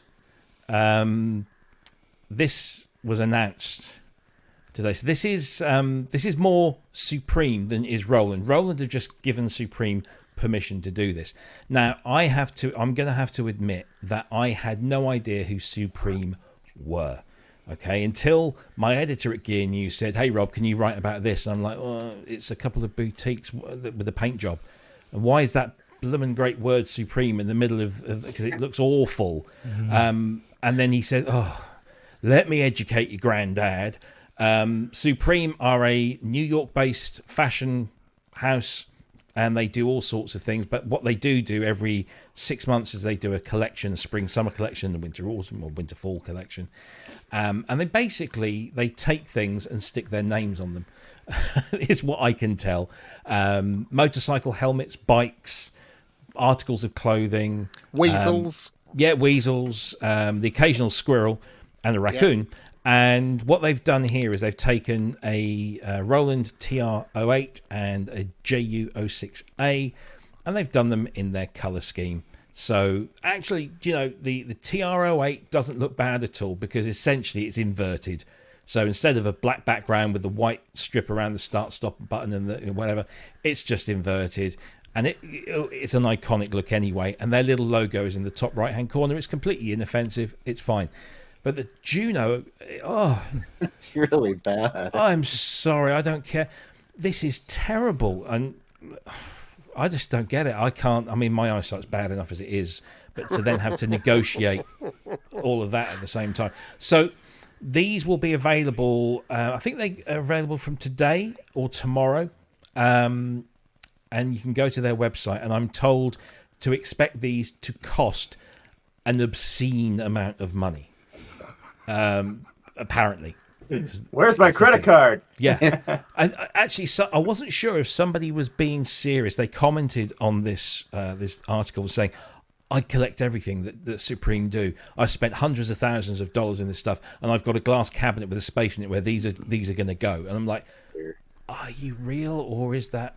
I couldn't tell. It was so. There you go. That's what they've done. So it's true what they say then. What's that? You can't polish a turd? No, a moron and his money are easily separated. Oh, that too, yeah. Absolutely, yeah. For the people that buy these, I hope they are both very happy. Indeed. Well, one of them will be. I think one of the things that I wish they'd done was just give the Juno the extra 2 voices it absolutely needs, because it's still only a 4-voice machine. But no, they just slap a paint job on. I'm not going to criticise Roland for this, because Roland just said, yeah, go for it. I'm actually, whilst we're talking about it, I'm just going to go and see if I can find Supreme. Here we go. Supreme Roland. Have they actually announced a price for it yet? I mean, whilst you're doing that, yeah, go for it. It's a very clever marketing thing. It's, if they can sell anything with their logo on it, and they put this logo on and people are going to buy it, great, good luck to them. It's not a synthesis thing. It's a fashion thing. The two things are completely different. People that are into fashion or into brands, which I just find really bizarre. But if they are, go fill your boots. Great thing, wonderful, good. Sell lots. They sell socks. They sell socks for 2 pairs of socks with Supreme on the ankles for £22 for 2 pairs of white socks. Or black. You can have them in black as well. You see, I'd buy one if it had something like Tiffany on it, or Dior. Baccarat. It's a different world altogether, isn't it? It really is. I'm gonna sound like the over 50 person I am, but as I've aged, not Dan. I've sort of gotten this whole thing about advertising and wearing giant advertising and being free advertising for giant mega corporations, or people who are making a ton of money off me passively advertising for them or paying for the privilege of it. Yeah, something to think about. Yeah, this makes teenage engineering stuff look positively normal. At least it's functional and decipherable. You can see it, you can work it. It's fine. Yeah. If I started putting, painting KSR on the side of dog turds, I could make a fortune. You possibly could. There's somebody somewhere. Somewhere. Certainly got a supply. As an under 50, I'll be the first in line to buy this. I mean, your generation, you don't understand. You're such a hipster, Dan. As a fashion plate, as you can tell from my hoodie and my T-shirt. And your Cherry Audio T-shirt, yep. Right, I need this, and I will be buying it. Brilliant. Yeah. So if you want those, you can go to the website, which is supreme.com. And I'm trying to figure out when they never come back. Yeah, they did say when it might be on sale. I'm sure it was either today or tomorrow. I'm trying to find it, but it's not behaving. But yeah, it goes on sale in the next couple of days, and expect to spend an obscene amount of hard-earned cash. What about an Abercrombie and Fitch 3300? Stop. Just stop. Burberry. Am I wrong about this? Didn't Adidas do? Wasn't there like an Adidas TR-808 shoe line? Oh yeah. There was even a tram in Berlin that was painted up as an 808. I think it was Berlin. It was some European. But that makes sense, because the zeitgeist around the 808 and around hip hop and around all of that kind of thing was tied into those instruments, and so using those looks and those cues on something else makes perfect sense. Right, but putting your logo on in the middle of a Juno, arbitrarily just drop it. Yeah, Ride that bus and get the clap. I'm going to cover my M8X in cornflakes. That's what I'm going to do. There you go. I'm getting the McDonald's logo put on my put polystyrene thing. Yeah, go for it. What else have we got? There's only a couple of things here. Hang on. There is just one. Here we go. Genos 2 with hips delivery. Only then will I buy one. No, that's not true. It's not true at all. Right, so let's do this one. We've got to talk about this, I guess, which is the kind of the sneaky, peeky preview of this new thing from Moog, which is almost, I think, certain now it's called the Moog Mirror. That's the name that's kind of unofficially been assigned to it from people who are supposedly in the know. Andrew Huang, who looks like he's just sat on a cool Volca, has released... Or a Huang. He put these pictures up and teased them, and then it turns out that it was being used live on stage. Well, I say live on. It was on stage with Usher at the Super Bowl halftime show. There it is. And I'm assuming it was Robert's idea to do that little thing where a couple of days after this dropped, he did a Photoshop with a laptop just sat around about there with a tiny, you couldn't see what it was, but a tiny CR78. And I thought that was very clever. See that. Yeah, that was very clever. He was on top of that. It might have been the next day. It might have been the next morning. On the ball. I'll give him that. He was. Whatever you pay him, double it. Yeah, I almost fell out of my chair when I saw that. He didn't tell us he was doing that. He just did it and posted it, and I thought that was. And there's a slightly closer picture of it. Now, the one that Andrew Huang showed on his website had wooden end cheeks. This has all been white paneled, but then everything else on stage, all the keyboards were white. So I guess this has just been customized for this show. And I guess in some way you've got to give Moog some credit for this, because it really whipped up a buzz between people that wanted to watch the Usher halftime show and those that wanted to do the synth spotting. It's a clever little thing. But so that I have had it unofficially mentioned to me that this is coming out next month, and it's going to be priced in the region of $1,500 to $1,800. So it's not really, it's not Moog 1 territory. But we have no idea of what's inside and what it is. People are assuming that it's an 8-voice poly. Some people are saying that it's the matriarch architecture but expanded. There's a lot of speculation going around. But any thoughts on this? I mean, if it does turn out to be $1,500 to $1,800 for an 8-voice polyphonic Moog, that's surely a good thing, isn't it?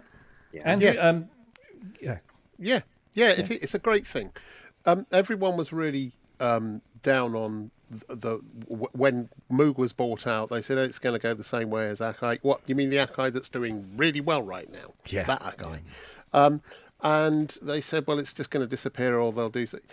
Here's the thing: they've been doing lots of pushes on. They've been doing the Animoog, they've been doing the VR thing just to show it as something which can work in Vision Pro, and they're doing some promo on it. If this is a real thing, and I think it sounds like it probably is, putting out a mid-priced 6 or 8 voice poly Moog built in the Far East, which is where everyone gets this stuff done, is a really good thing. It's a really good thing. I would love to have a Moog at that price, a poly Moog at that price, you know, two oscillator, 3 oscillator, whatever it happens to be, probably 2 oscillator or something like that.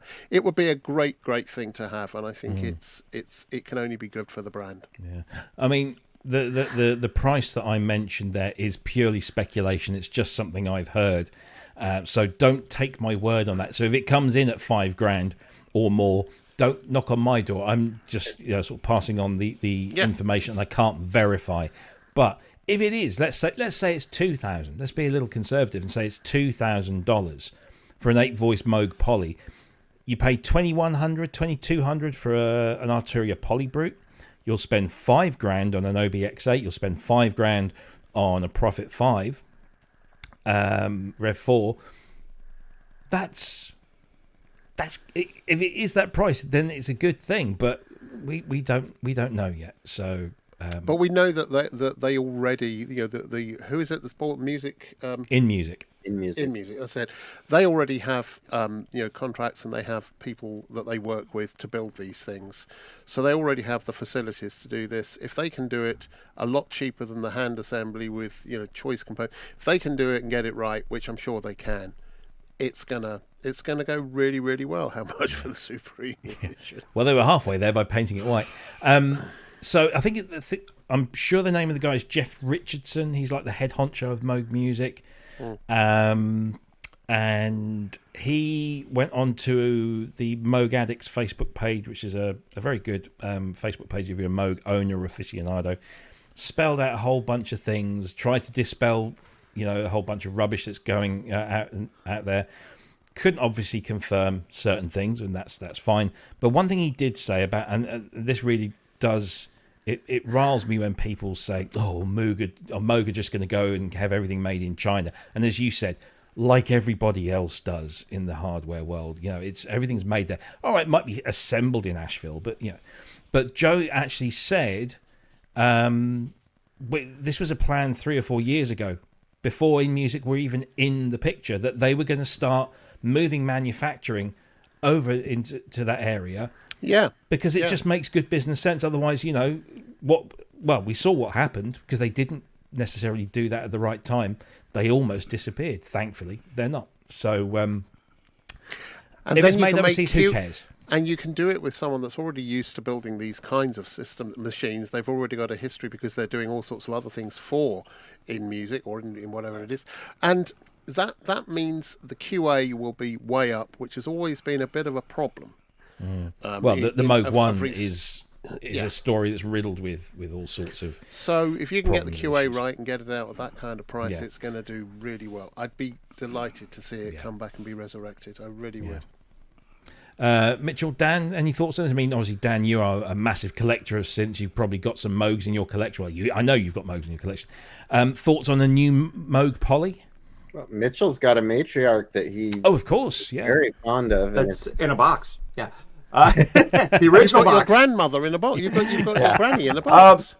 A lot of people are saying that they think it's an 8-voice Matriarch. It's very hard to imagine it if you've played with a Matriarch. A Matriarch is really just pretty much a 4-voice or a 4-oscillator monosynth with a sort of kludged on, version of paraphonic, which is fun and I love, but it's not really truly polyphonic. Just the nature of what it is and the fact that it's very much like a modular. It's got hardware I/O for every single thing on it. It seems like a very unlikely thing to turn into a true full-blown 8-voice polysynth. So I find that real hard to believe. Maybe people just think that because it cosmetically resembles it with the button style and stuff. Yeah. I also think that I would be astonished if it was under $2,000. I think a lot of the Moog thing, which has been improperly played in the recent past, is trading on the name and the luxury and glory of the Moog name. And I don't think that anyone's going to sell that for $1,500. The Matriarch itself was $2,000, I think. I bought mine used. So I would see it more like as a $3-4 grand kind of thing. But maybe that's the thing, though, because Moog had the issues that they had, the financial issues that they had, maybe the decision has been made to cut the price and sell more. I don't know. I mean, Maybe. I honestly, it was just a suggestion. You know. That's exactly what I was saying, though, because in music already have an established partnership with people building their other synth products. They already have, unlike Moog, who when they did whatever they did with third-party suppliers, they didn't have, lots of things going through them. It was always boutique, small level, very expensive, and so you can't afford necessarily then to get the QA as well as you would like to. With this, in music, already have that. They already have a relationship, and they're going to make damn sure the Moog brand is right. If I was them, I'd be selling this under 2 because it makes sense. Everyone's going to want one. What we forget is that In Music only took over Moog fairly recently, and a former Moog employee has gone on record saying they started developing this in 2017. So they didn't. I don't think In Music have had any influence on where this is built, or maybe they've had some influence on the pricing. I don't know, but it's too soon after their acquisition for them to have had a serious impact if this is going to get released in March. So whatever this comes out, this is probably the last Moog, if that makes sense. The next one will be the first In Music Moog, and then we can make a better judgment from there. But it's all speculation at the moment. Nobody knows, and we know that it exists. Obviously, we've seen pictures of it in the wild. We've seen pictures of it with synthfluencers. Synthfluencers. That's a term. I didn't make it up. Apparently, we're synthfluencers to some people. So yeah, we shall see. I know some people who've been working on this. They've told me almost sweet FA. So we'll just wait and see. And when it comes, we shall either be astounded or completely, amazed Ken, or not. Would you like to see this, Ken? Would you like to see it? No. Why? Well, because A reliable Moog. there's no such thing. What are you on about? God's sake. Moogfluencers. I can't help thinking it looks like Behringer's DS80. Maybe they've just rebadged it. Do you know That's somebody? what happened to it. Yeah. Somebody on a page somewhere said that Moog had ripped off the DeepMind, and from a certain angle. How do you rip off a rip-off? Well, exactly, yeah. Full circle. No, I liked... Because when this was hitting and my Facebook feed was just full of it, and I think people have started using the word leak in a very strange way, because a leak is not where you broadcast something on TV in one of the most watched programs in American history. Well, it's the most watched program ever. Exactly, ever. And you go, oh dear, I didn't know that people would be watching this. It's like, oh, give us a break, will you? I don't know. It could be a string synth. Who knows? It doesn't matter. Exactly. It really doesn't matter. I must admit, when you initially said $1,500, I went, no. For 2 reasons. One, it's got Moog written on it. Yeah. And secondly, it's got Moog written on it. And that's all you need to know. So I'm thinking 32. I think about 3,200. Well, whatever if it's it is. anything under $5,000, then it is an 8-voice poly, as people are saying, and it's no more than $5,000, then it's in good company because of all the other synthesizers. Yeah, exactly. That are out It can't there. be cheap because they don't want to hurt their own existing product lines. Yeah. Six voice, I bet. 6 voice. Yeah, we shall see. We shall see. Who knows? And when it does happen, we'll talk about it, and we'll probably spend a lot of time on it there. So we've only got 10 minutes left. I just want to squeeze a couple of little ones in, as the actress said to the bishop. This is Full Blotter from to look at this slowly. Giorgio San Cristoforo, who develops some really cool instruments. Now, the only problem is these are not plugins. These are completely standalone things. But from a sound design perspective, they're very good. And this is Full Blotter, which is a granular synth, but with a difference. This uses very large grains as opposed to very small grains. I will play you a little clip in just a moment. It's a mere 19 €50, and it works on Mac OS, but they highly recommend, or he highly recommends, Apple Silicon or as powerful an Intel machine as you can possibly get. Let's just have a quick look at the video, so just so you can hear what this thing sounds like.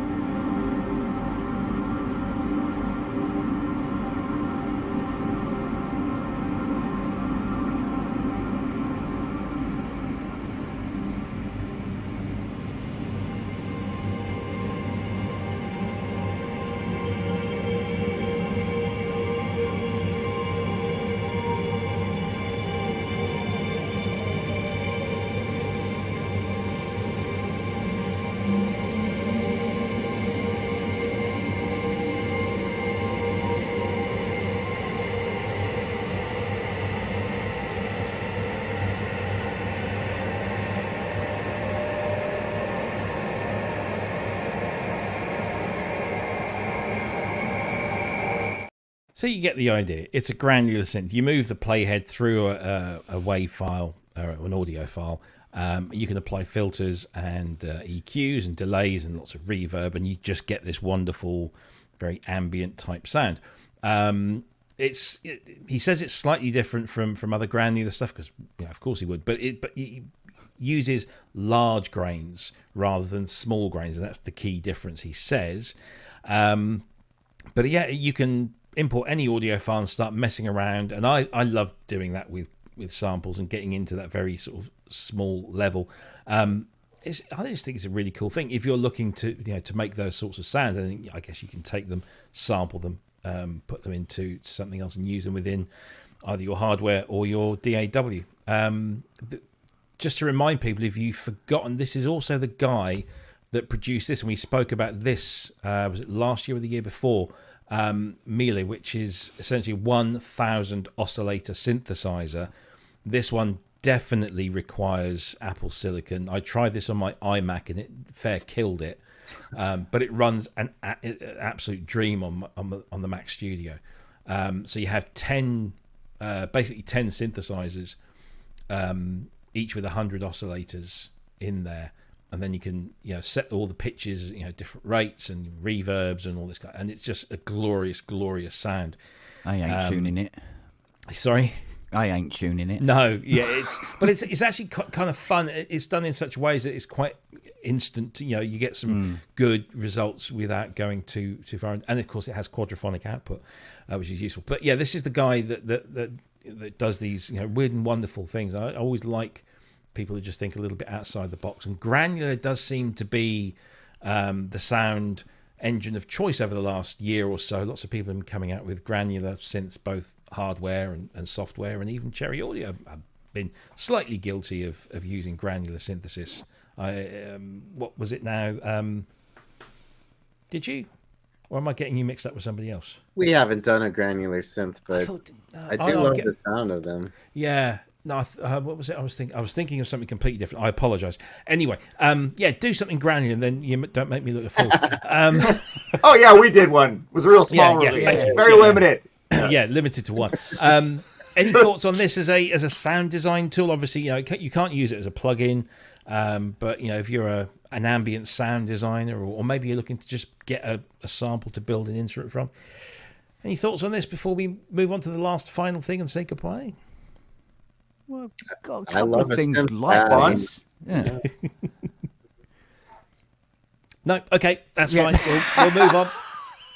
Well, that's that covered. That's that covered. The last thing came in sort of last minute, and I actually I was meaning to play around with this before we came on air, but I haven't had a chance, so I can't really give you my honest opinion. But this.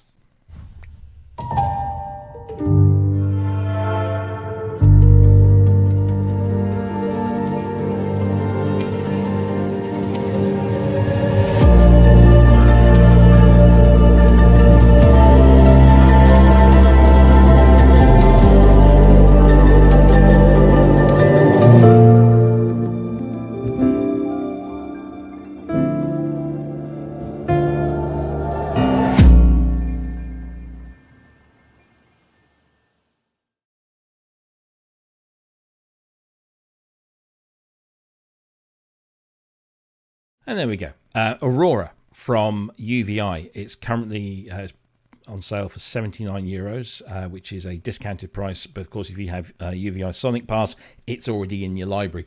It's essentially an acoustic grand piano with textures and atmospheres layered on. It's not new. It's not a new concept, but it's done really well, and it's €79. I want to go to you, Kent, first, because you like a piano. You like a good sample piano, and you like a good sample piano with some ambience. I do. Have you you say bought this yet? ambience, you mean reverb, don't you? Yeah, that as well. Yeah. Yeah. Well, the thing is, as you know, I have been reinstalling, or actually installing for the very first time, all of the libraries that I've amassed over the years. I have, I think, 67 grand pianos. Oh. Do I need another one? Probably not, but you never know because the price is reasonable, and it depends. I mean, it depends what it does. You know, if it can offer something different, you know. But to be honest with you, it's been so long since I played a keyboard. I don't think I can remember how to play anyway. Well, at least it feels like it. It sounds lovely, but you know, grand piano, mate. Yeah, grand piano with some textures on. Yeah.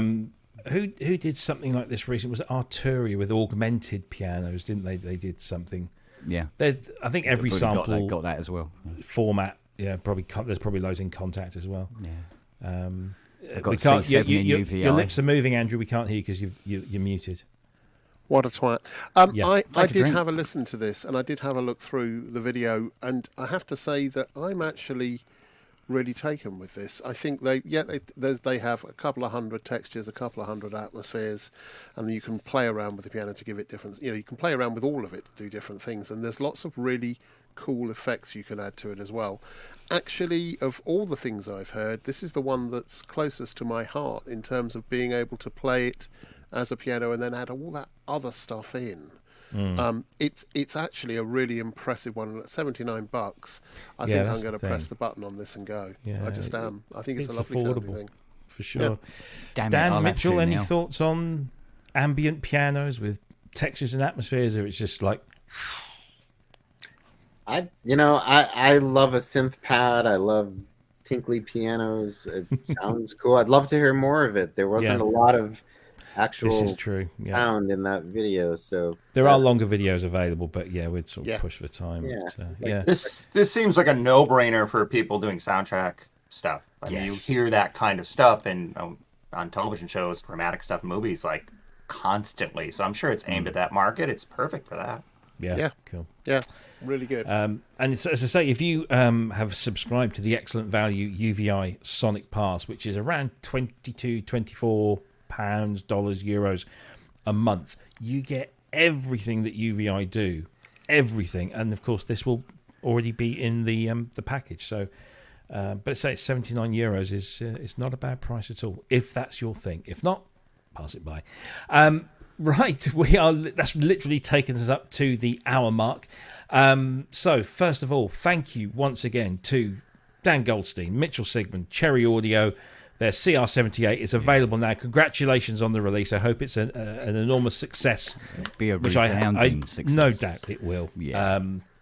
And congratulations on Sync, of course. That's a great tool. If you haven't already downloaded that, go and download that now and manage your Cherry Audio collection. We know we never get the answer. We know you guys are working on some cool stuff. Can you maybe tell us how soon we've got to wait till the next cool thing? Have we got to wait long? Are we going to, is it kind of super booth away, or is it kind of Easter time? What are we looking at? Well, we're slightly delayed because Mitchell's moving, and that's that's kind of making it difficult to finish some things that we want to finish. But I will tell you this. You are going to want to talk to us again always do. in a couple months. And excellent. Sometime, 2 or 3 months, you're going to be eager to speak with us. We have something really, really cool in the works. What could it be? See, the thing is, every time you release something, it's one more off the list, and that list of things that it could possibly be is getting short. It's still a massive list, but it's getting ever so much shorter now. So I wonder here's a question, and again, we don't expect a specific answer. This CR78 was the first drum machine plugin that you guys have ever done. Are you going to do more? Right. So we were nervous about doing the CR78, like I said at the beginning, because we've never done a drum machine, and we just didn't. Anytime we do something that's new, it's hard to know if our customers are going to be interested in buying something different. In this case, it's not a synthesizer, it's a drum machine. After the last 2 days we've had, I guarantee you we will be doing more drum machines. Brilliant. Excellent. I am very happy to hear that. Very happy indeed. Called mini pops. Yeah, cool. Justin has been promising some puns, and of course he got one in earlier on.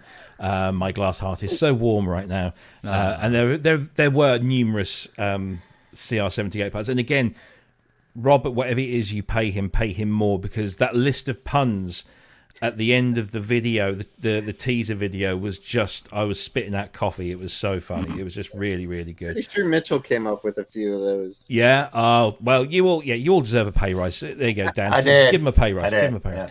I mean, you've got a great team of guys. You two, Robert, Mal, of course. We mustn't forget Mal, who's in on the design of things, including those videos as well. It's a great team of people that you've got, and there's people we haven't mentioned.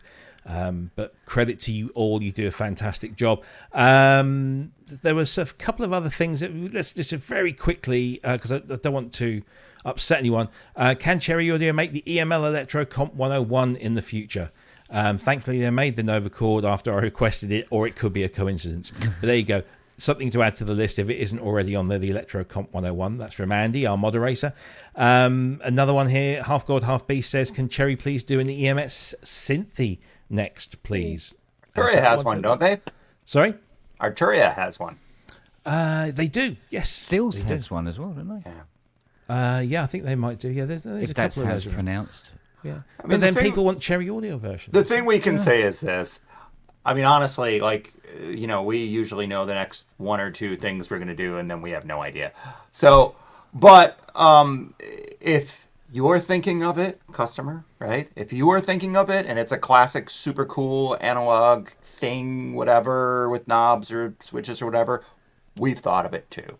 Is what I can. I don't mean that in a snarky way. I mean we're going. Well, you're all it's synth pretty nerds as much as we are. Yeah, so absolutely. yes. So we're certainly considering mind. it. If you're thinking of it, it's likely we're thinking of it. And if we can get a hold of one and it makes sense and people know what the heck it is, that's about the only limitation. I think it's funny because we're always fighting about this stuff, right? And nicely, hey, nobody will know what it is. That's one of the limitations. But outside of that, if it's something that's known and loved, we're thinking of it. Cool stuff. 700. Well, Just as long as it's not the EMS Polysynth, we'll be fine. I've heard they're terrible. They look really They're cool not. though. God, It's they the are best synthesizer in the world. Quick technical question here from the Wookiee. If you assign a MIDI note to enable the accent, could you use velocity to control the level? That would be a really cool function. Can that be done in CR78? Yeah, he posted that elsewhere, and I was pondering that. Okay. So there's a velocity switch on the front panel of our CR78. You turn that on and you have velocity control. I guess he's asking if you can velocity control the accent level, which we could do, but that would be awfully cumbersome on a keyboard to have to pay attention to how hard you hit the accent key when you're playing the other key. So I don't know. We'll have to discuss. I mean, the accent thing, it doesn't affect the sound, really. I mean, it's just really strictly a volume thing. And I think don't quote me on this, but I think on some of the other Roland drum machines, the later ones, it might have actually changed the sound a little bit. Okay. But on the 78, we concluded that it only affects volume. So, yeah. Nick said, can you get a demo of it doing Tears for Fears Mars World, as that is the ultimate CR78 challenge? Do you know, I did ponder that actually when I was is that a messing around with 78? it. Apparently. I just found out this morning that it was. I didn't even know. I would have tried to do it if I knew. Well, there you go. We'll have a challenge maybe and see if we can come up with CR78 version of Did you Mad mention World. new music as well? Did they get? Sorry? Did new music get a mention? I don't know. Because they did. What was it? Life of Luxury? Most of the A to B album was nearly all CR78 all over it. Oh, didn't know that. Andy says, would be interested to know how it sounds compared to the ACB version on the TR8S, because I heard a couple of people say, "Oh, I've got it, on the Roland TR8." So if anybody has any experience of both, be interested to let us know. Way better. Yeah, there you go. See, Yeah. No, I'm CR7 I haven't even heard it yet. yeah. Plus But no, everything else it can do as well. Come on. if you can do a sonic comparison, stick it up on our Facebook group. I'm sure people would be very interested to hear that. And then there was this question also from Andy, which was directed at me, following on from Kent's Pub, which he's been catching up on this afternoon. Given that my upbringing was as a drummer, I'd be interested to know what you thought of the film Whiplash. I've not seen it yet. Oh, what? I know.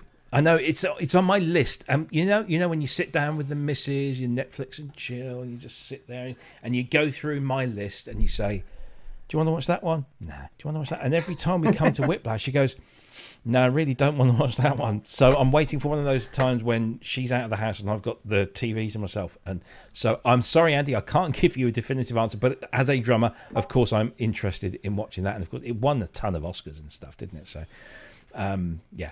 So I'm sorry to disappoint, but there you go. Thank you, gentlemen, one and all. Sorry to have kept you a little bit beyond the finish time, but your presence, as always, is truly appreciated, not just by us here on the show, but by our entire audience. We're always getting messages saying, when are the Cherry Audio guys coming back on? And the answer is always, when they bring something new out, because that's guaranteed. Yay. So thank you for CR78. It's a great thing. Many successes with that and everything else. Mitchell and Dan of Cherry Audio, everyone. For having us again. Thank you, and also big thanks to Kent and Andrew for joining me as always. And Kent, don't want to belittle Andrew, but Kent came from his sickbed. Yeah, but I'm on the floor. I haven't got so far to go. This is true. Yeah. When are you going to get that finished? What? That. This behind time. you. This time. Oh, this? Yeah, that. Oh, this old thing. Soon, I suppose. Soon. Dear, soon. It's just a couple of bits and pieces. He said to me the other day, he said, "We all do this, don't we? All of us people, we rearrange our studios." I'm like, yeah, not every week. Okay, anyway. But at least you I'm got your going to make sorted. sure there's no flaws in it this time. Yeah, absolutely. Guys, it's been fantastic. Thank you ever so much for coming. Let's also remind everyone, Ranzy's show is tomorrow, 1 p.m. UK time, although he's in Australia. So he's doing his show at 1 p.m. UK. I was going to mention Grace and Andy who are doing a gig tomorrow, because that's why Andy's not in the chat tonight. He's one of our moderators. He's rehearsing for his gig. I don't know where his gig is tomorrow, so if you do know, put it in the chat and let everybody else know. Him and Grace are doing a gig tomorrow, so go along to that if you can. I've mentioned Ranzy. Jamie, I believe, will be doing a show on Sunday, 6 p.m. UK time as normal, but there's lots of stuff on the interwebs and on YouTube if you are a synth nut. We are just one of a big community. Go and support them all.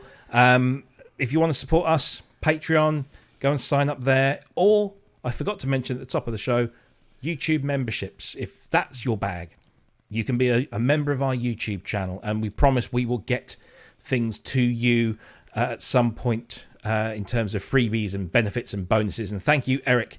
I always love your avatar, because that's the polyfusion. That's Steve Picara's polyfusion, isn't it? I'm pretty sure. Thanks for your $5. It's much appreciated. Jimmy Glue in the chat says that Andy and Grace are at the Nottingham EMOM at the Chameleon. So if you are in Nottingham in the UK, find the Chameleon and go and watch them and a whole bunch of other EMOMers do their thing. That has been a show. Thanks for watching as always. We'll be back same time, same place next week. We are lining up some special guests. We are hoping to get Eric Norlander on before the end of the Moog raffle. Don't forget, go and buy your Moog raffle tickets. You can win Eric's signed Moog sauce, signed by Dr. Bob himself. Go and get those from the Bob Moog Foundation. We want to get Eric on before that raffle finishes. Drew Schlesinger will be back on the show soon. He's another great sound designer. He's got a brand new album out, so we're getting him back on. And we might have a few surprises coming down the line. But stay tuned. Come and join us on Facebook. Subscribe to the channel. Give us a like. Give us a thumbs up. And we will see you same time, same place next week. Thank you, everyone. Take care and goodbye. Bye.